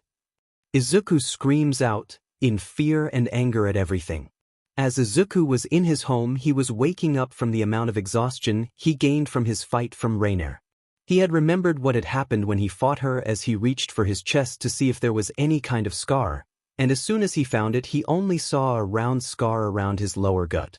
Once he saw the scar there, he was looking around for the person responsible for doing that to him as he saw a naked body next to his bed as well as her knocked-out form. Creating some clothes for her as he didn't wish to look at her body like a pervert would, he placed her on his bed fully clothed as he went to take a shower. While he was gone in his shower, Rainier woke up on his bed as she tried to remember what the hell happened to her the previous night. Once she heard the alarm that was going off, she destroyed it without a second thought since the man screaming into her ears was really annoying. "Last time I ever stay at a youngster's home," she muttered to herself before remembering that the youngster she was sent after was supposed to be dead. Looking around at the room she was in, she found it was extremely modest, with some hero merchandise, but what stuck out like a sore thumb was the fact that there wasn't anything that had to do with All Might. But the only thing that had any resemblance to the number 1 hero was the alarm clock that she just destroyed. As she used her magic to clean it up and replace it, she was about to leave Izuku's room when she heard footsteps coming to his bedroom door. So when she was about to attack whoever was coming into his room, she was ultimately surprised that it was the boy she had went out on a date the previous night. He was built like an Olympic swimmer as he had muscles, just not bulky ones that reminded her of the number 1 hero All Might. "What did you do to me?" she screeched in Izuku's face. He moved over to his bed as he sat down, as he motioned for her to sit down as well, and once she did that, he told her that he was willing to give her another shot at life if she could just leave him and whoever he hangs out with alone. As she looked him in the eyes, she could see that he wasn't bluffing about keeping her alive, which caused her to snort. "What, you think you can kill me?" she asked, smarmily. "I easily knocked you out with one punch without boosting my power with my sacred gear. What do you think?" Izuku asked as he stared at her. "Well, considering that you spared my life, I could just try to kill you now. But that would be below me. You will live for now, I have better business to deal with," Rainier said, as she disappeared into a swarm of feathers. Izuku grabbed one of the said feathers as he placed it down on his desk in order to examine it. Might as well get some research done about the species of supernatural creatures out there. It was around 7:30 when he saw the time and had to leave for school, and as he entered the gates of said school, he was surrounded by classmates who made comments about how they were told he died the previous night. "What are you all talking about?" Izuku asked, as 2 perverted individuals told him. "We heard from the members of the ORC that you were killed by a bus the other day. We all thought that you were dead, man," Matsuda explained as Izuku recognized him from his bald head. "Okay, thank you for the information. Have a good day, Matsuda-san," Izuku said, smiling. Matsuda looked at him before nodding his head as he went to his class. The duo was never seen together since they had a mutual respect for the other. Matsuda was a track athlete since he was in middle school, while Izuku was highly known as the boy who moved to town. But the duo hung out from time to time during school hours to train their bodies in order to get better at the skills they had. Izuku arrived at the kendo club as he overheard some of the girls screaming about how they lost their best male representative due to something so stupid. "I don't know what you all are talking about, but I am most certainly alive," Izuku said as he entered the club room. As soon as Izuku announced his presence to the room, Osami Takosha, the leader of the club, ran over to see Izuku. But as she looked closer at him, all the baby fat that he had on his face was gone, and he was replaced with a sharper look. Overall, it was a great improvement from his baby fat on his face that made him look adorable. "We all heard from the school that you were killed in an accident on your way home yesterday? What the hell happened?" Osami yelled at Izuku as he was terrified. "And nothing. I was just walking home yesterday and nothing happened. Honest," Izuku said, not wanting the supernatural world to be leaked to them. But before anything else could be said, Murayama looked at him quizzically as she stated something that she shouldn't even had known about. "This better not be about how the devils in the school tried to cover up your death," Murayama said, as Izuku froze as he slowly looked over at her. "Why you know about the devils?" Izuku asked, completely taken aback. "Yes, I have known about them since last year. Rias Grammary wanted me as her knight in her peerage and I rejected her offer. I don't want to be used as a piece for her army, she doesn't even train herself at all," Murayama said angrily. Does anyone else here know about the supernatural?" Izuku asked, as every single girl raised their hands. How?" Izuku asked, concerned. "Devil contracts," all of them said as Osami looked away. Izuku looked at her confused before she revealed her wings to him, revealing that she was a succubus, as he immediately looked away as his face was filled with a red color. "Now you see why we're worried about them devils?" Osami asked as Izuku looked away. "I was attacked by a fallen angel," Izuku said as he looked at Murayama.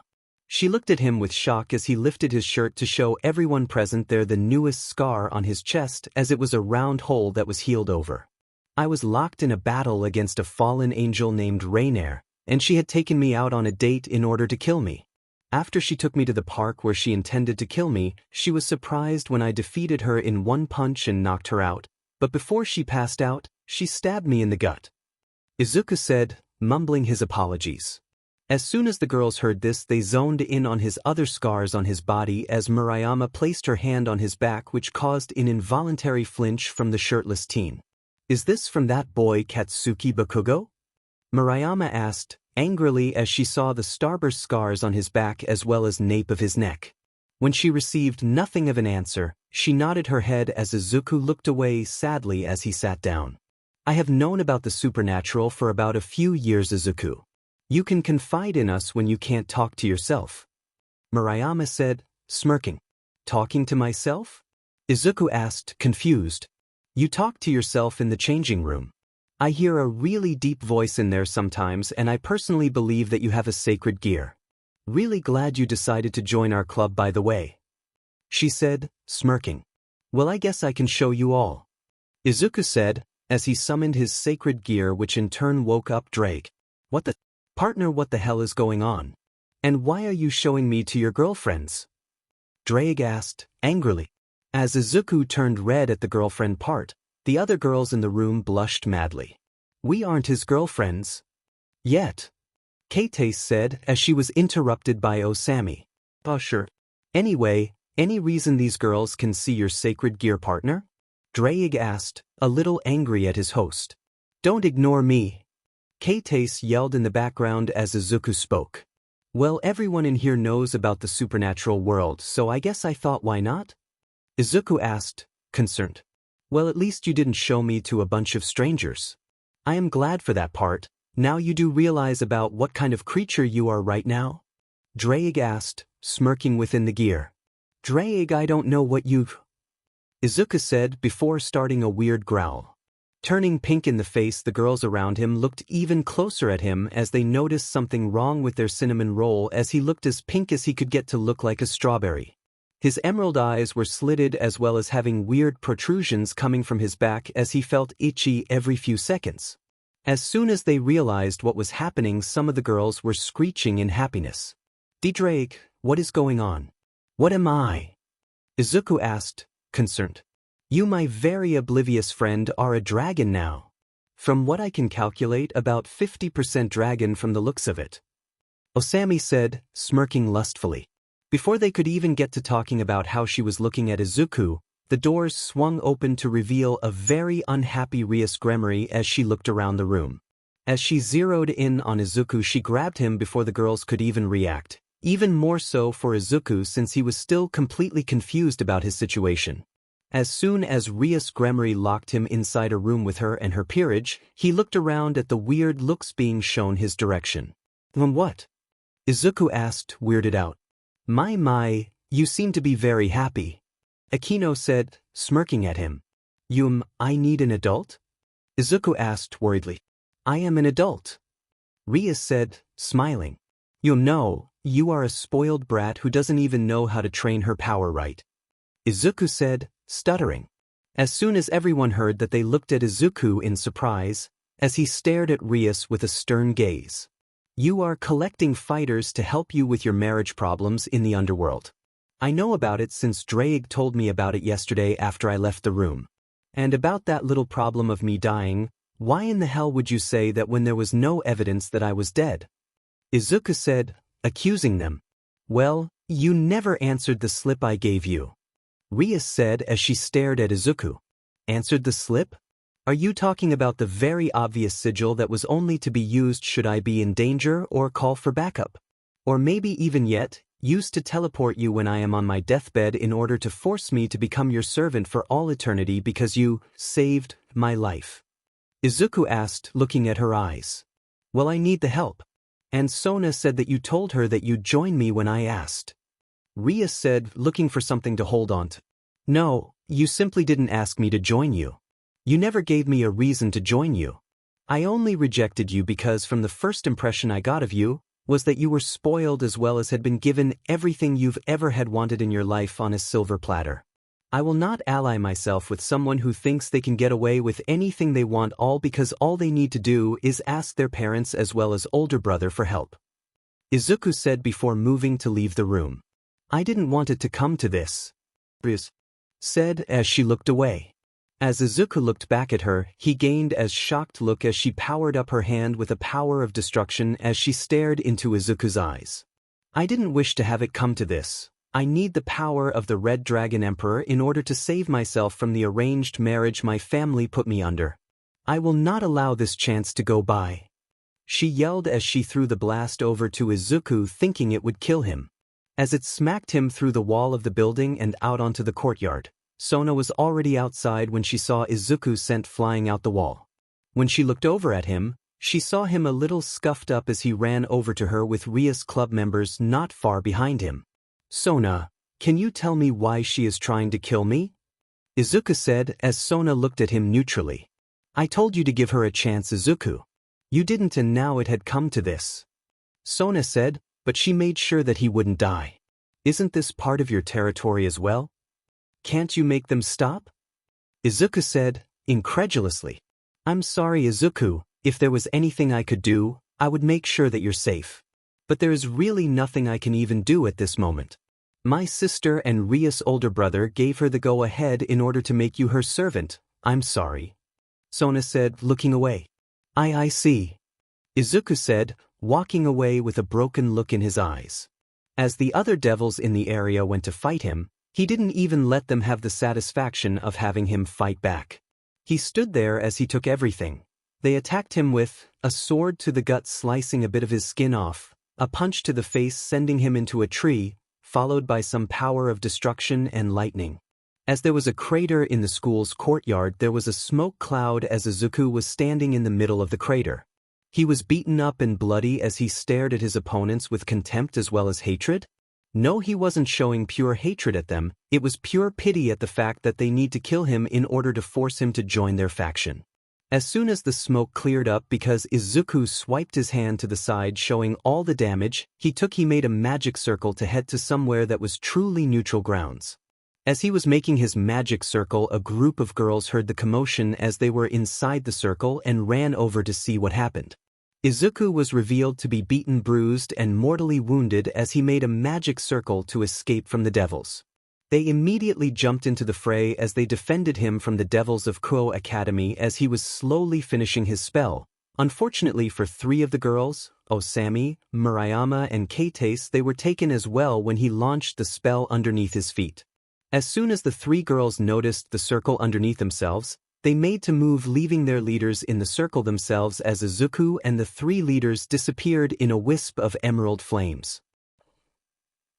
When Murayama and Katase landed on the ground with Osami, they found themselves inside a very specific bamboo forest. Osami, where are we? Katase asked, confused. We're in Kyoto, Japan. I can't believe that he teleported us all there. Osami said, as she was like a kid in a candy factory. But as they all looked around, they found Izuku on the ground as there was a red glow on his body. Izuku? They all screamed as they ran over to him. Sorry for bringing you all here with me. I need to take a nap real quick. Izuku said before passing out. As the girls watched as he passed out from the pain as well as exhaustion of being hurt so many times on his body, the girls lifted him into their arms and noticed how he was extremely light. Where is his mother? Osami asked as she looked at both girls. She works in a different city, she works as a nurse. From what we know, she left him for months and never came back. We do know that she is working hard at her job and sends money to him every weekend in order to help him pay for bills. Murayama said, as Katase looked at Izuku's body more closely. I don't think that we knew this before, but isn't he a bit too skinny? Katase asked. Osami took a closer look at Izuku's form when she too noticed that his ribs could be seen from their closeness to his body. He seems to not be capable of eating that much. Is he bulimic? Osami asked worriedly. As much as it pains me to say no, he was just incapable of buying food to keep himself sustained. He has been getting weaker and weaker since he paid the outrageous price on his home every weekend. He hasn't gotten any kind of good food since the last time he ate dinner with his mother. Drake said as the girls maintained their angered looks. Drake, will Izuku be okay? Murayama asked, concerned. Just make sure no heroes find him within Kyoto. Other than that, he should be okay once I transform him into a full dragon. It takes my essence in order to do this, so in order to keep him alive I need you all to stay by his side in order to take in your energy to make it faster. Drake said, as they all entered a weird mansion. What the three girls didn't know about was that the place whose mansion they entered was the leader of the faction within the place. And they were in for a rude awakening for the morning when they got up as a small girl watched as the injured boy was brought into her home without her people knowing about it. As the girls were tending to Izuku's wounds, they were unaware of the small girl behind them watching them closely as they saw Izuku's hurt form. She stayed quiet in order to allow the girls to get the boy to his patched-up state before walking away to inform her mother of the situation at hand. She had been walking back to her mother's room in the dead of night in order to tell her mother of their intruders when she found her mother preparing the living room. "Mom!" the girl called out. The woman, she was tall with long blonde hair and golden eyes like her daughter. She had very large melons that were shown to the world as very large cleavage was showing to most in the room. As soon as the woman heard the moniker that her daughter gave her inside their home, she turned around. "Kunu, what are you doing up this late?" she asked as the now-named Kunu looked up at her mother. "There are some intruders inside the house. 3 girls and a boy. The boy is incredibly injured, and the girls are trying to make him feel better," Kunu said as she looked at her mother. "Well, I can see that they wish to do no harm to us. We will keep them here as long as we can before sending them on their way. I truly hope they aren't evil bastards," the woman said before making her way to the room the girls were in. As soon as the woman got as close as she could to the door the girls were inside of, she used her supernatural ability to sense who was in the room. She had to make sure that none of these girls and boy were dangerous to house within her home. As soon as she sensed something close to that of a dragon, as well as a succubus and 2 sacred gear wielders, she knew she had to make sure they were all right. Opening the door surprised the girls inside as they got around Izuku defensively in order to protect him. The woman looked at the girls with a mirth in her eyes as the succubus looked at her in shock as well as fear. "Don't attack her, girls. She's the leader of the faction we're inside of," the succubus said, as both girls looked at her as the woman smiled. "My name is Yasaka, leader of the yokai faction. My daughter told me about intruders inside my home. Can you inform me about how you entered my home without alerting my guards?" Yasaka asked, curiously. "It was because of me, Yasaka," Drake called out. "I had a feeling that it was you, Drake. I never thought that you'd be possessing a young boy at this age," Yasaka said as she stared at Izuku's left hand. "It is an actual pleasure to meet you. I never thought that one of my hosts would ever meet you, especially in this condition," Drake said as Yasaka stared at the injured boy. "Can you tell me what happened to him, Drake?" Yasaka asked. The Gremory peerage attacked him with the young Citres peerage helping them as well. "I never thought that they'd attack my host, but it seems like they were extremely desperate to get him under their influence," Drake said, looking through the gem on Izuku's hand towards Yasaka. "Well, I can heal him, but the girls inside this room will need to leave," Yasaka said, as the girls nodded their heads and left the room. As Yasaka laid down next to Izuku, she started the healing sage arts in order to heal Izuku from the wounds on his body that were starting to seep through the bandages that were on his body. "How could someone do something this horrible to this boy?" Yasaka asked, curious. "He is my host, and he rejected any offer to transform him into a devil. I made sure that he chose to keep his humanity. Because of his choice, he was forced to be a dragon after he had a fight against a fallen angel injured him, requiring me to transform him partly into a dragon," Drake said, giving the information. "I see. If you could get him to wake up soon, I have an offer for him. He won't be turned into a yokai anytime soon. But if he wishes, he can stay within my home as refuge in order to keep himself safe from any and all devils. He could join my faction. I could use the amount of power he could utilize in his life on my side as well as a bodyguard," Yasaka said, as Drake grunts in agreement. "If he was your bodyguard, then he would be undeniably safer from the supernatural world who wish to kill him and use his sacred gear for themselves," Drake said, as he agreed with Yasaka. "Don't worry, Drake, I will not force him to make a decision. He will make the decision on his own time as well as it will not be forced upon him. Yasaka said, before hearing some mumbling from Izuku. Ken, please don't do it. It hurts. Yasaka looked alarmed at the mumbling coming from Izuku's mouth. Drake. Please don't tell me. Yasaka trailed off. Yes, he was betrayed at a young age in his life. Ever since then, he was bullied relentlessly as well as physically and mentally for 10 years of his life. It was just slowly starting to get better this year. Drake grumbled. My offer still stands. If he so wishes to join my faction, he will not be turned into a yokai, he will stay as a human/dragon hybrid. And I will ask him to be my bodyguard once he wakes up. I hope that you know what you're doing, Drake. Yasaka said, looking at the sleeping boy. I do, I just wish for him to at least have some kind of break from everything evil. Drake said as Yasaka got up to leave the room. Just as she was standing up, she felt something holding her yukata and looking back she found Izuku awake, and he was staring at her with glazed eyes. Why you're not my mama? Where is she? Izuku asked, and this broke Yasaka's heart to see.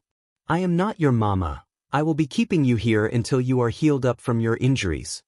Yasaka said, ruffling his hair. As she did this, she noticed how soft his hair was and how Izuku immediately leaned into her touch as if he was a little dog wishing for attention. She then sighed as Izuku didn't let go of her yukata, and decided to send Kunu a private message through telepathy as she told her daughter that she will be staying with their male friend in order to keep him from going anywhere. As she laid down next to Izuku, she felt him hug her like she was a mother koala. She didn't like how he was hugging her, so she decided to change his positioning in order to place him right in front of her melons. Rubbing his head as he slowly fell asleep had calmed him down a lot as he eventually fell asleep using her melons as a pillow as she felt his breath even out on her chest. She smiled as she watched him sleep on the bed and wrapped her tails around his body as she then felt something between her legs. Looking down, she found a dragon's tail trying to wrap around her leg as she noticed that this only happens for baby drakes when they imprint on someone feminine to be their mother-like figure. Smiling down at Izuku, she pulled him closer to her as she let her scent overflow his body as she then watched as small green leathery wings protruded from Izuku's back. The wings fit someone like him since he was curled up like a ball trying to protect his underside. Yasaka would fall asleep that night as she felt Izuku's movements around her chest, as she felt a smile appear on her face. The next morning was surprising for the girls as they looked around the place with Kunu showing them around. When they arrived at the room Izuku was sleeping in, they opened the door to find Izuku sleeping with his body enveloped between Yasaka's melons as he was unconsciously kneading on them in his sleep. Yasaka had woken up with a slight as she felt something kneading her melons, forcing her to get up and see who it was. Looking around, she found the girls looking at her astonished as well as pulling out their phones in order to take a picture, most likely for blackmailing later on. As she looked down at her chest, she found Izuku sleeping like a baby still, but his hand movements were like that of a kitten trying to get milk from its mother. Smiling softly at his adorable moment, she softly rubbed him as he slowly woke up and looked around the room. As soon as his eyes opened up, Yasaka saw what she thought to be the most appealing emerald eyes that she had ever seen on a human boy, well, human/dragon hybrid. As much as I would love to continue this affair, I would like you to stop, young man. Yasaka said, as Izuku fully woke up as he felt his hands on something incredibly soft. Looking around, he found the girls looking at him with laughing faces as he looked down as he saw he was seeing a woman. His face became as red as a tomato as he jumped away from her and hid in the bathroom as he cried out for God to just kill him now. Yasaka looked over at the bathroom and walked over to it as she knocked on the door. I am sorry. I didn't mean to do that. Izuku said, from the bathroom, trying to hide from any and all retaliation. Don't worry, Red Dragon Emperor, I won't hurt you. I got a good feel of your actions last night from talking to Drake. Yasaka said, as Izuku slowly and cautiously opened the door. Why, you promise? Izuku asked, as Yasaka smiled at him before lightly bonking him on his head. Izuku looked up at her as she smiled at him. That little bonk was for touching my body without asking. Although in your sleep you basically imprinted on me, so I will let it slide this time. Yasaka said, as Izuku nodded his head. They left the room as they sat in the living room where multiple guards were in there waiting for Yasaka to enter. As soon as everyone entered the room, Izuku was facing away from them all as he had a front row table to see Yasaka's melons right in front of him, and he couldn't take this conversation that was coming seriously since she wasn't covering her chest. "Come now, Red Dragon, shouldn't you be looking at us?" Osami asked as she punched his shoulder lightly. "I can't have a conversation when someone's sea chest is on display. I am doing this so I don't have to look in that direction," Izuku said, as Yasaka laughed at his reaction. "Normally most supernatural beings just stare at my chest. You are the only one of them who actually told me to be modest," Yasaka said as she covered herself up. "You can look now, young man," Yasaka said, as Izuku turned around. When he did, Yasaka saw something on his face that she didn't the previous night since it was dark. There were lines on his lower portion of his jaw as if something was placed there. They were scars now, but they weren't there last time she looked. "What are those scars on your lower jaw?" Yasaka asked. "They're scars from when I was in middle school," Izuku said, looking away. As Yasaka looked behind Izuku's head, she saw a scar on the back of his head, showing that it was a muzzle that was the cause of his scars. "Who would do that to you?" Yasaka asked kindly. "It was the teachers of my middle school. They didn't like how I muttered from time to time, and they put a muzzle on me when it became too much for them to handle," Izuku said as he looked away. "Alright, well, we can get back on track now. Can you tell me why you appeared in the yokai territory?" Yasaka asked. "I had no choice but to leave Kuoh since my mother works in Tokyo, and the Gremory peerage was trying to kill me in order to force me to submit to their whims," Izuku said as he stared in Yasaka's eyes. "I see. Now what happened after you teleported away from Kuoh?" Yasaka asked. "I was trying to make the magic circle to randomly appear somewhere safe. Drake gave me the coordinates. I was just hoping to appear somewhere safe. I just hope that you don't get attacked by the devils for harboring me," Izuku said, looking down. "Don't worry, our grounds are neutral territory. Nobody can take my land without asking me first. And the same could be said for outsiders informing me of their arrival into it," Yasaka said. "If you're thinking about having him join your faction instead, then you're in for a rude awakening," Osami said, looking at Yasaka with a glare. "Actually, I think it would be better if I joined her," Izuku butted in without even being asked. "What?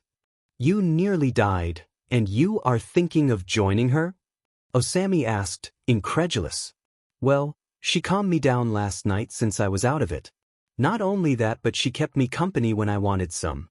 I'm sorry for not having one of you girls with me. Yasaka-san just seemed like the only person for me to ask at the time," Izuku said. "Well, why are you thinking of joining my faction?" Yasaka asked, curious. "It's as you said before, this is neutral ground, and if anyone attacks you here it's essentially war," Izuku said, as Yasaka nodded her head. "It wouldn't be wise to attack me. I am the only one in the world who doesn't care a bit about the wars going on around me. I take in refugees as well as those who wish to go on vacation from time to time," Yasaka said, as Izuku nodded his head.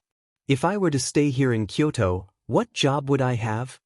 Izuku asked. "You would be my personal bodyguard. You would be near me at all times for any kind of meeting. Not only that, you would also be there for Kunu, my daughter, and take her to school every day," Yasaka said, as Izuku looked behind Yasaka and found a little girl who looked at him. "My name is Izuku Midoriya. What is your name, little one?" Izuku asked as he looked at the girl with a soft look. "Kunu, and why did you take my mommy away from me last night?" Kunu asked. I am sorry, I just wanted company last night. And your mother was in the room at the moment. I'm sorry for stealing your mommy away from you last night," Izuku said, bowing to Kunu. Kunu walked over to him as she just sat in his lap as he jolted from her a little as she slammed down on his lap. "Well, we should get you started tomorrow. I hope you like it here, Izuku Midoriya. Because your training begins tomorrow," Yasaka said, smiling at him. Boom. Izuku's face planted into the ground as he was training on how to use his ki. He was happy that Lady Yasaka was training him to be capable of defending her with ki as well as knew about his power as the Red Dragon Emperor. He was happy to know that she didn't wish to force him into servitude as she cared for the person he was first before anything else. She gave him the choice to leave if he so pleased, and when he decided to stay with her family as well as with Osami, Murayama and Keite's present in the house, he trained extra hard in order to make sure that he stayed safe. He never really thought about why his mother never came home since she never really cared all that much for him. From his perspective, it seemed like she was preparing to leave him on his own, just raising him to be the perfect person for a girl in the future should he find someone who'd love him. But based on his broken mind, nobody would even care enough to love him on the level of doing SXL acts as well as kissing. He never prepared his mind for that since he never really talked to women until he entered Kuoh Academy. So when the first thing that happens when he arrived was one of the supernatural already finding out about his sacred gear asking to have him join her friend, he jumped at the opportunity in order to make more friends. But the people that came towards him that were in the said friend's peerage had attacked him, left him a bit skewed on the type of person that Rias Gremory was. Then it all came to a head about a month later when he was shown to be almost at the same strength level as Rias herself in terms of magic, and what did she do? She tries to kill him in order to have him indebted to her for the rest of eternity. She even sent out her own forces in order to kill him, and even recruited the likes of Sona's peerage in order to do so. He trusted Sona to at least tell him what was happening, and when he told her about Rias not coming up to him about it and only doing so after he nearly defeated all of her peerage, she just sighed and lamented on the fact that Rias acted like a spoiled brat who thought that once he defeated her entire squad he would just join on the drop of a coin. So when he was introduced to Yasaka and her people, he was welcomed with open arms as well as given a warm welcome. She gave him the choice to leave whenever he wished and not had to worry about people attacking him from behind his back. Yasaka's faction of yokai was the perfect place for him since they didn't wish to be found by humanity, as well as hid themselves from all factions and only allowed them sanctuary when they asked for permission. Back to where we were, Izuku got back up from being face planted in the ground as Yasaka laughed at his deadpan expression. "You should lighten up on your stiffness," Yasaka said as she wiped the dirt and sweat off his face. "Easy for you to say, I can't focus on anything right now," Izuku said, sighing. "It's about the devils, isn't it?" she asked, sitting down next to him. When he shook his head at her, she was confused at what was distracting him lately since they had been training together for about a week and a half now. "What is distracting you then, Izuku?" Yasaka asked, and there was the second part of his problem. For some reason Yasaka referred to him as his given name and not his family name. "I'm just not used to training with a well-endowed woman, as well as same well-endowed woman calling me by my first name. It makes me feel weird," Izuku said, trying to figure it out. Whenever Yasaka called him by his given name, he felt something in his chest that he couldn't understand. He felt butterflies moving about his stomach as well as his heart tighten at the name. It wasn't until a few moments later that Yasaka realized what Izuku was referring to, as she looked down at her chest and realized that her yukata was revealing a lot of skin. "Well, you need to learn how to fight your opponent who has been laid bare before you during a battle. It would increase the likelihood that you'd survive a battle that way," Yasaka said, looking at Izuku. "It's not that part that I'm worried about," Izuku said, waving his hands about like he was embarrassed. "What are you talking about then, young man?" she asked, a little confused. Do you know about the male anatomy?" Izuku asked, not wanting to have this conversation. "Yes, you males can become extremely aroused just by the presence of a woman being in range of yourself. The same could be said of the females of your race as well. But since you're part dragon as well, that should increase the hormonal levels," Yasaka said as she stared at Izuku. It was here that she really noticed how Izuku's body was hunching in on itself as he was panting quite heavily for just a light sparring session. "Are you going into a rut?" she asked, incredulously. "I what?" Izuku asked, confused as can be whilst panting even more. "You're going through a rut. A male yokai or dragon can go through this. This condition only happens to those who are entering PBRY. Are you sure that you're all right?" Yasaka asked as Izuku stared at her. "Why, yeah, I just need to lay down for a bit. Maybe some sleep will make me feel a bit better," Izuku said as he stumbled into the house once more. Yasaka took the liberty of sensing his aura in order to see what was wrong with him, but whilst she was doing this, she also used her animalistic senses to see what was wrong. Looking at his aura, he was fine physically, but the problem was mentally. He was not thinking clearly as he was barely keeping his instincts as a young drake in check. It wouldn't take long before being provoked lightly would make him go out of control, and it was here she knew what she was supposed to do. Izuku was in the backyard of the mansion as he was channeling his ki into his entire body. After his night of fun with Yasaka, he was more capable of focusing on his ki and spreading it throughout his body with ease. But since this couldn't happen again, Yasaka told him that whenever he feels like he is about to go through a rut, then to inform her just in case he is with one of the other girls nearby to prevent something from becoming a misunderstanding. With that out of the way, Izuku had been training with Yasaka for the remainder of the day as he was oddly really proficient with ki. She was impressed that he was quite the fast learner when it came to learning newer techniques as well as powers. After a particular training session one day, she found Izuku writing in a notebook about how to utilize ki and how to sense it from others to see how strong they truly were. What she truly thought was hilarious about it was the fact that he was comparing it to a show called Dragon Ball Z, where the main cast were capable of using ki to their benefit and were able to sense how powerful their enemies were just by closing their eyes for a mere nanosecond. So just as she was training Izuku in how to hold onto his ki, she also taught him how to make barriers as well as ki blasts in order to fight more aggressively. She even taught him how to use Tuki, a very versatile portion of ki control where he could increase the power of his attacks and make them penetrate even the strongest barriers and defenses the supernatural world could offer. It was here that Izuku managed to learn a power from Drake that helped him even more when it came to breaking down the defenses of enemies. Penetrate was a power that Drake used commonly in the past when he wasn't locked in a sacred gear to bypass the defenses of his enemies to deal massive damage or fatal strikes to his foes. It was truly a godsend for Izuku to learn such a move so quickly, since if he combined it with Tuki, then he would be capable of piercing any kind of barrier with ease, should he become as strong as Drake was in his past. Not only that, but his knowledge over his power allowed him to create strategies in order to outwit his opponents and defeat them with almost no ease. Especially since she was the one training him on how to use his ki efficiently. Izuku was walking around the house when he found himself looking out the window out into Kyoto. It was an appealing night as he stared at the lights that were lighting up the city in the night, and that transformed it into one of the most appealing sights he had ever seen. Out of the corner of his eye he noticed movement in the city. It wasn't far from his location, but it was in fact heading straight for him as they kicked the door down.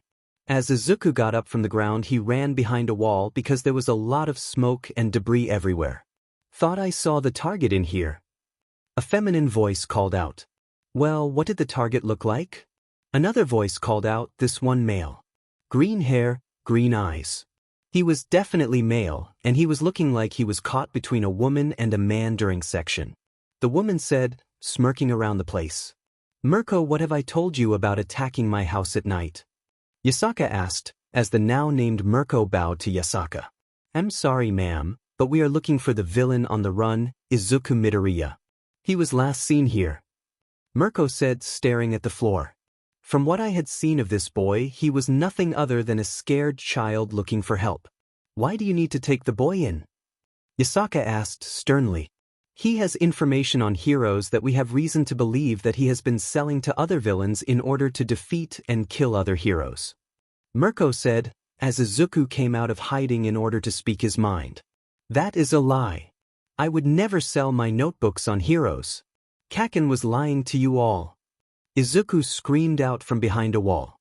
"Then let us take you in so you can prove your innocence," Mirko said, as her ally looked at her like she was crazy. "Are you nuts? He's a villain that got Nitrous killed," the hero said as Mirko looked to him. "From what I've seen, the boy wasn't even close to this Nitrous hero. Where did he die?" Yasaka said as she was given the footage. When she looked over the footage, she saw what looked similar to Izuku fighting a hero named Nitrous, but there was something wrong with the image. Izuku in the video was using explosions from his hands, and from what Izuku's told her that he was quirkless. And the only thing that could produce explosions was the boosted gear. Once Izuku gained a control fine-tuned to the point that it would be a science. This isn't Izuku, Yasaka said, as Mirko stared at her confused. How? Mirko asked, as Yasaka pulled Izuku to her. This boy was not even present during that exact moment, since he was over in Kuoh Town at the time of the hero's death. B. He was here as well when it was announced, and he was oddly sleeping during that time. And C. Izuku here is Quirkless. He has been undergoing training by me in order to keep himself defended from others. Yasaka said as the man Mirko was with started to sweat bullets. From what you're saying is that Izuku here is innocent of any and all charges against him? Mirko asked curiously. Yes. He has been nothing short of a good person as well as a good body pillow. Yasaka said, smirking. Then, while this is called off, I know that there is an Izuku Midoriya in the system who is Quirkless as well. Green hair, green eyes, freckles on each side of his cheeks. He is a perfect match, except for his body type, meaning that he was training. Mirko said, after her analysis. See you later, rabbit heroine, Mirko. Yasaka said as Mirko left the room. Izuku? Yasaka asked, as Izuku stared at her in fear. Why yes? Izuku said. Who is this Kaken? Just sternly. He's an old friend. He doesn't like me all that much. Izuku stutters. Don't worry, Izuku, you're not in any kind of danger, nor are you in any kind of trouble. Can you tell me what he looks like? Yasaka asked, looking at him. Ash blonde hair, ruby red eyes, and muscular in the arms, and an explosive personality. Izuku said, as Yasaka looked at the image of her mind, and she was happy that she could see Izuku's mind and thoughts shown to her through some key technique. And she saw what Izuku thought of him as a 4-year-old, all the way up to middle school, and she was completely snarling at the image that she saw. She saw what that boy did to Izuku and what he did, causing Izuku to leave Musutafu, his own home, in order to stay away from the law. What do you think of that video? Yasaka asked sternly. Kaken's trying to impersonate me, but he's doing a bad job at it. Izuku said, looking away. Why is that? She asked, smirking. He's acting like his usual self, and I don't act like that. Izuku stutters. Good job, your deductive reasoning needs some practice, but overall, a good thing to learn. Yasaka said as she brought him with her to her room for the night. They needed some rest in order to get him to MSTR his first amount of ki that he was learning from her. Thank you for joining us on this journey through What If Deku Had Harem of All the Girls? We hope you found it as captivating as we did. A big thank you to Anthony Tyler 9 for creating such an engaging story. Don't forget to visit their profile on Wattpad for more fantastic works. The link is in the description below. If you enjoyed this video, please give it a thumbs up, share it with your friends, and subscribe to Zenin Fanfics for more intriguing explorations into fanfiction and fantasy. Your support helps us create more content like this, and we love hearing your thoughts and suggestions in the comments section. See you soon in the next video.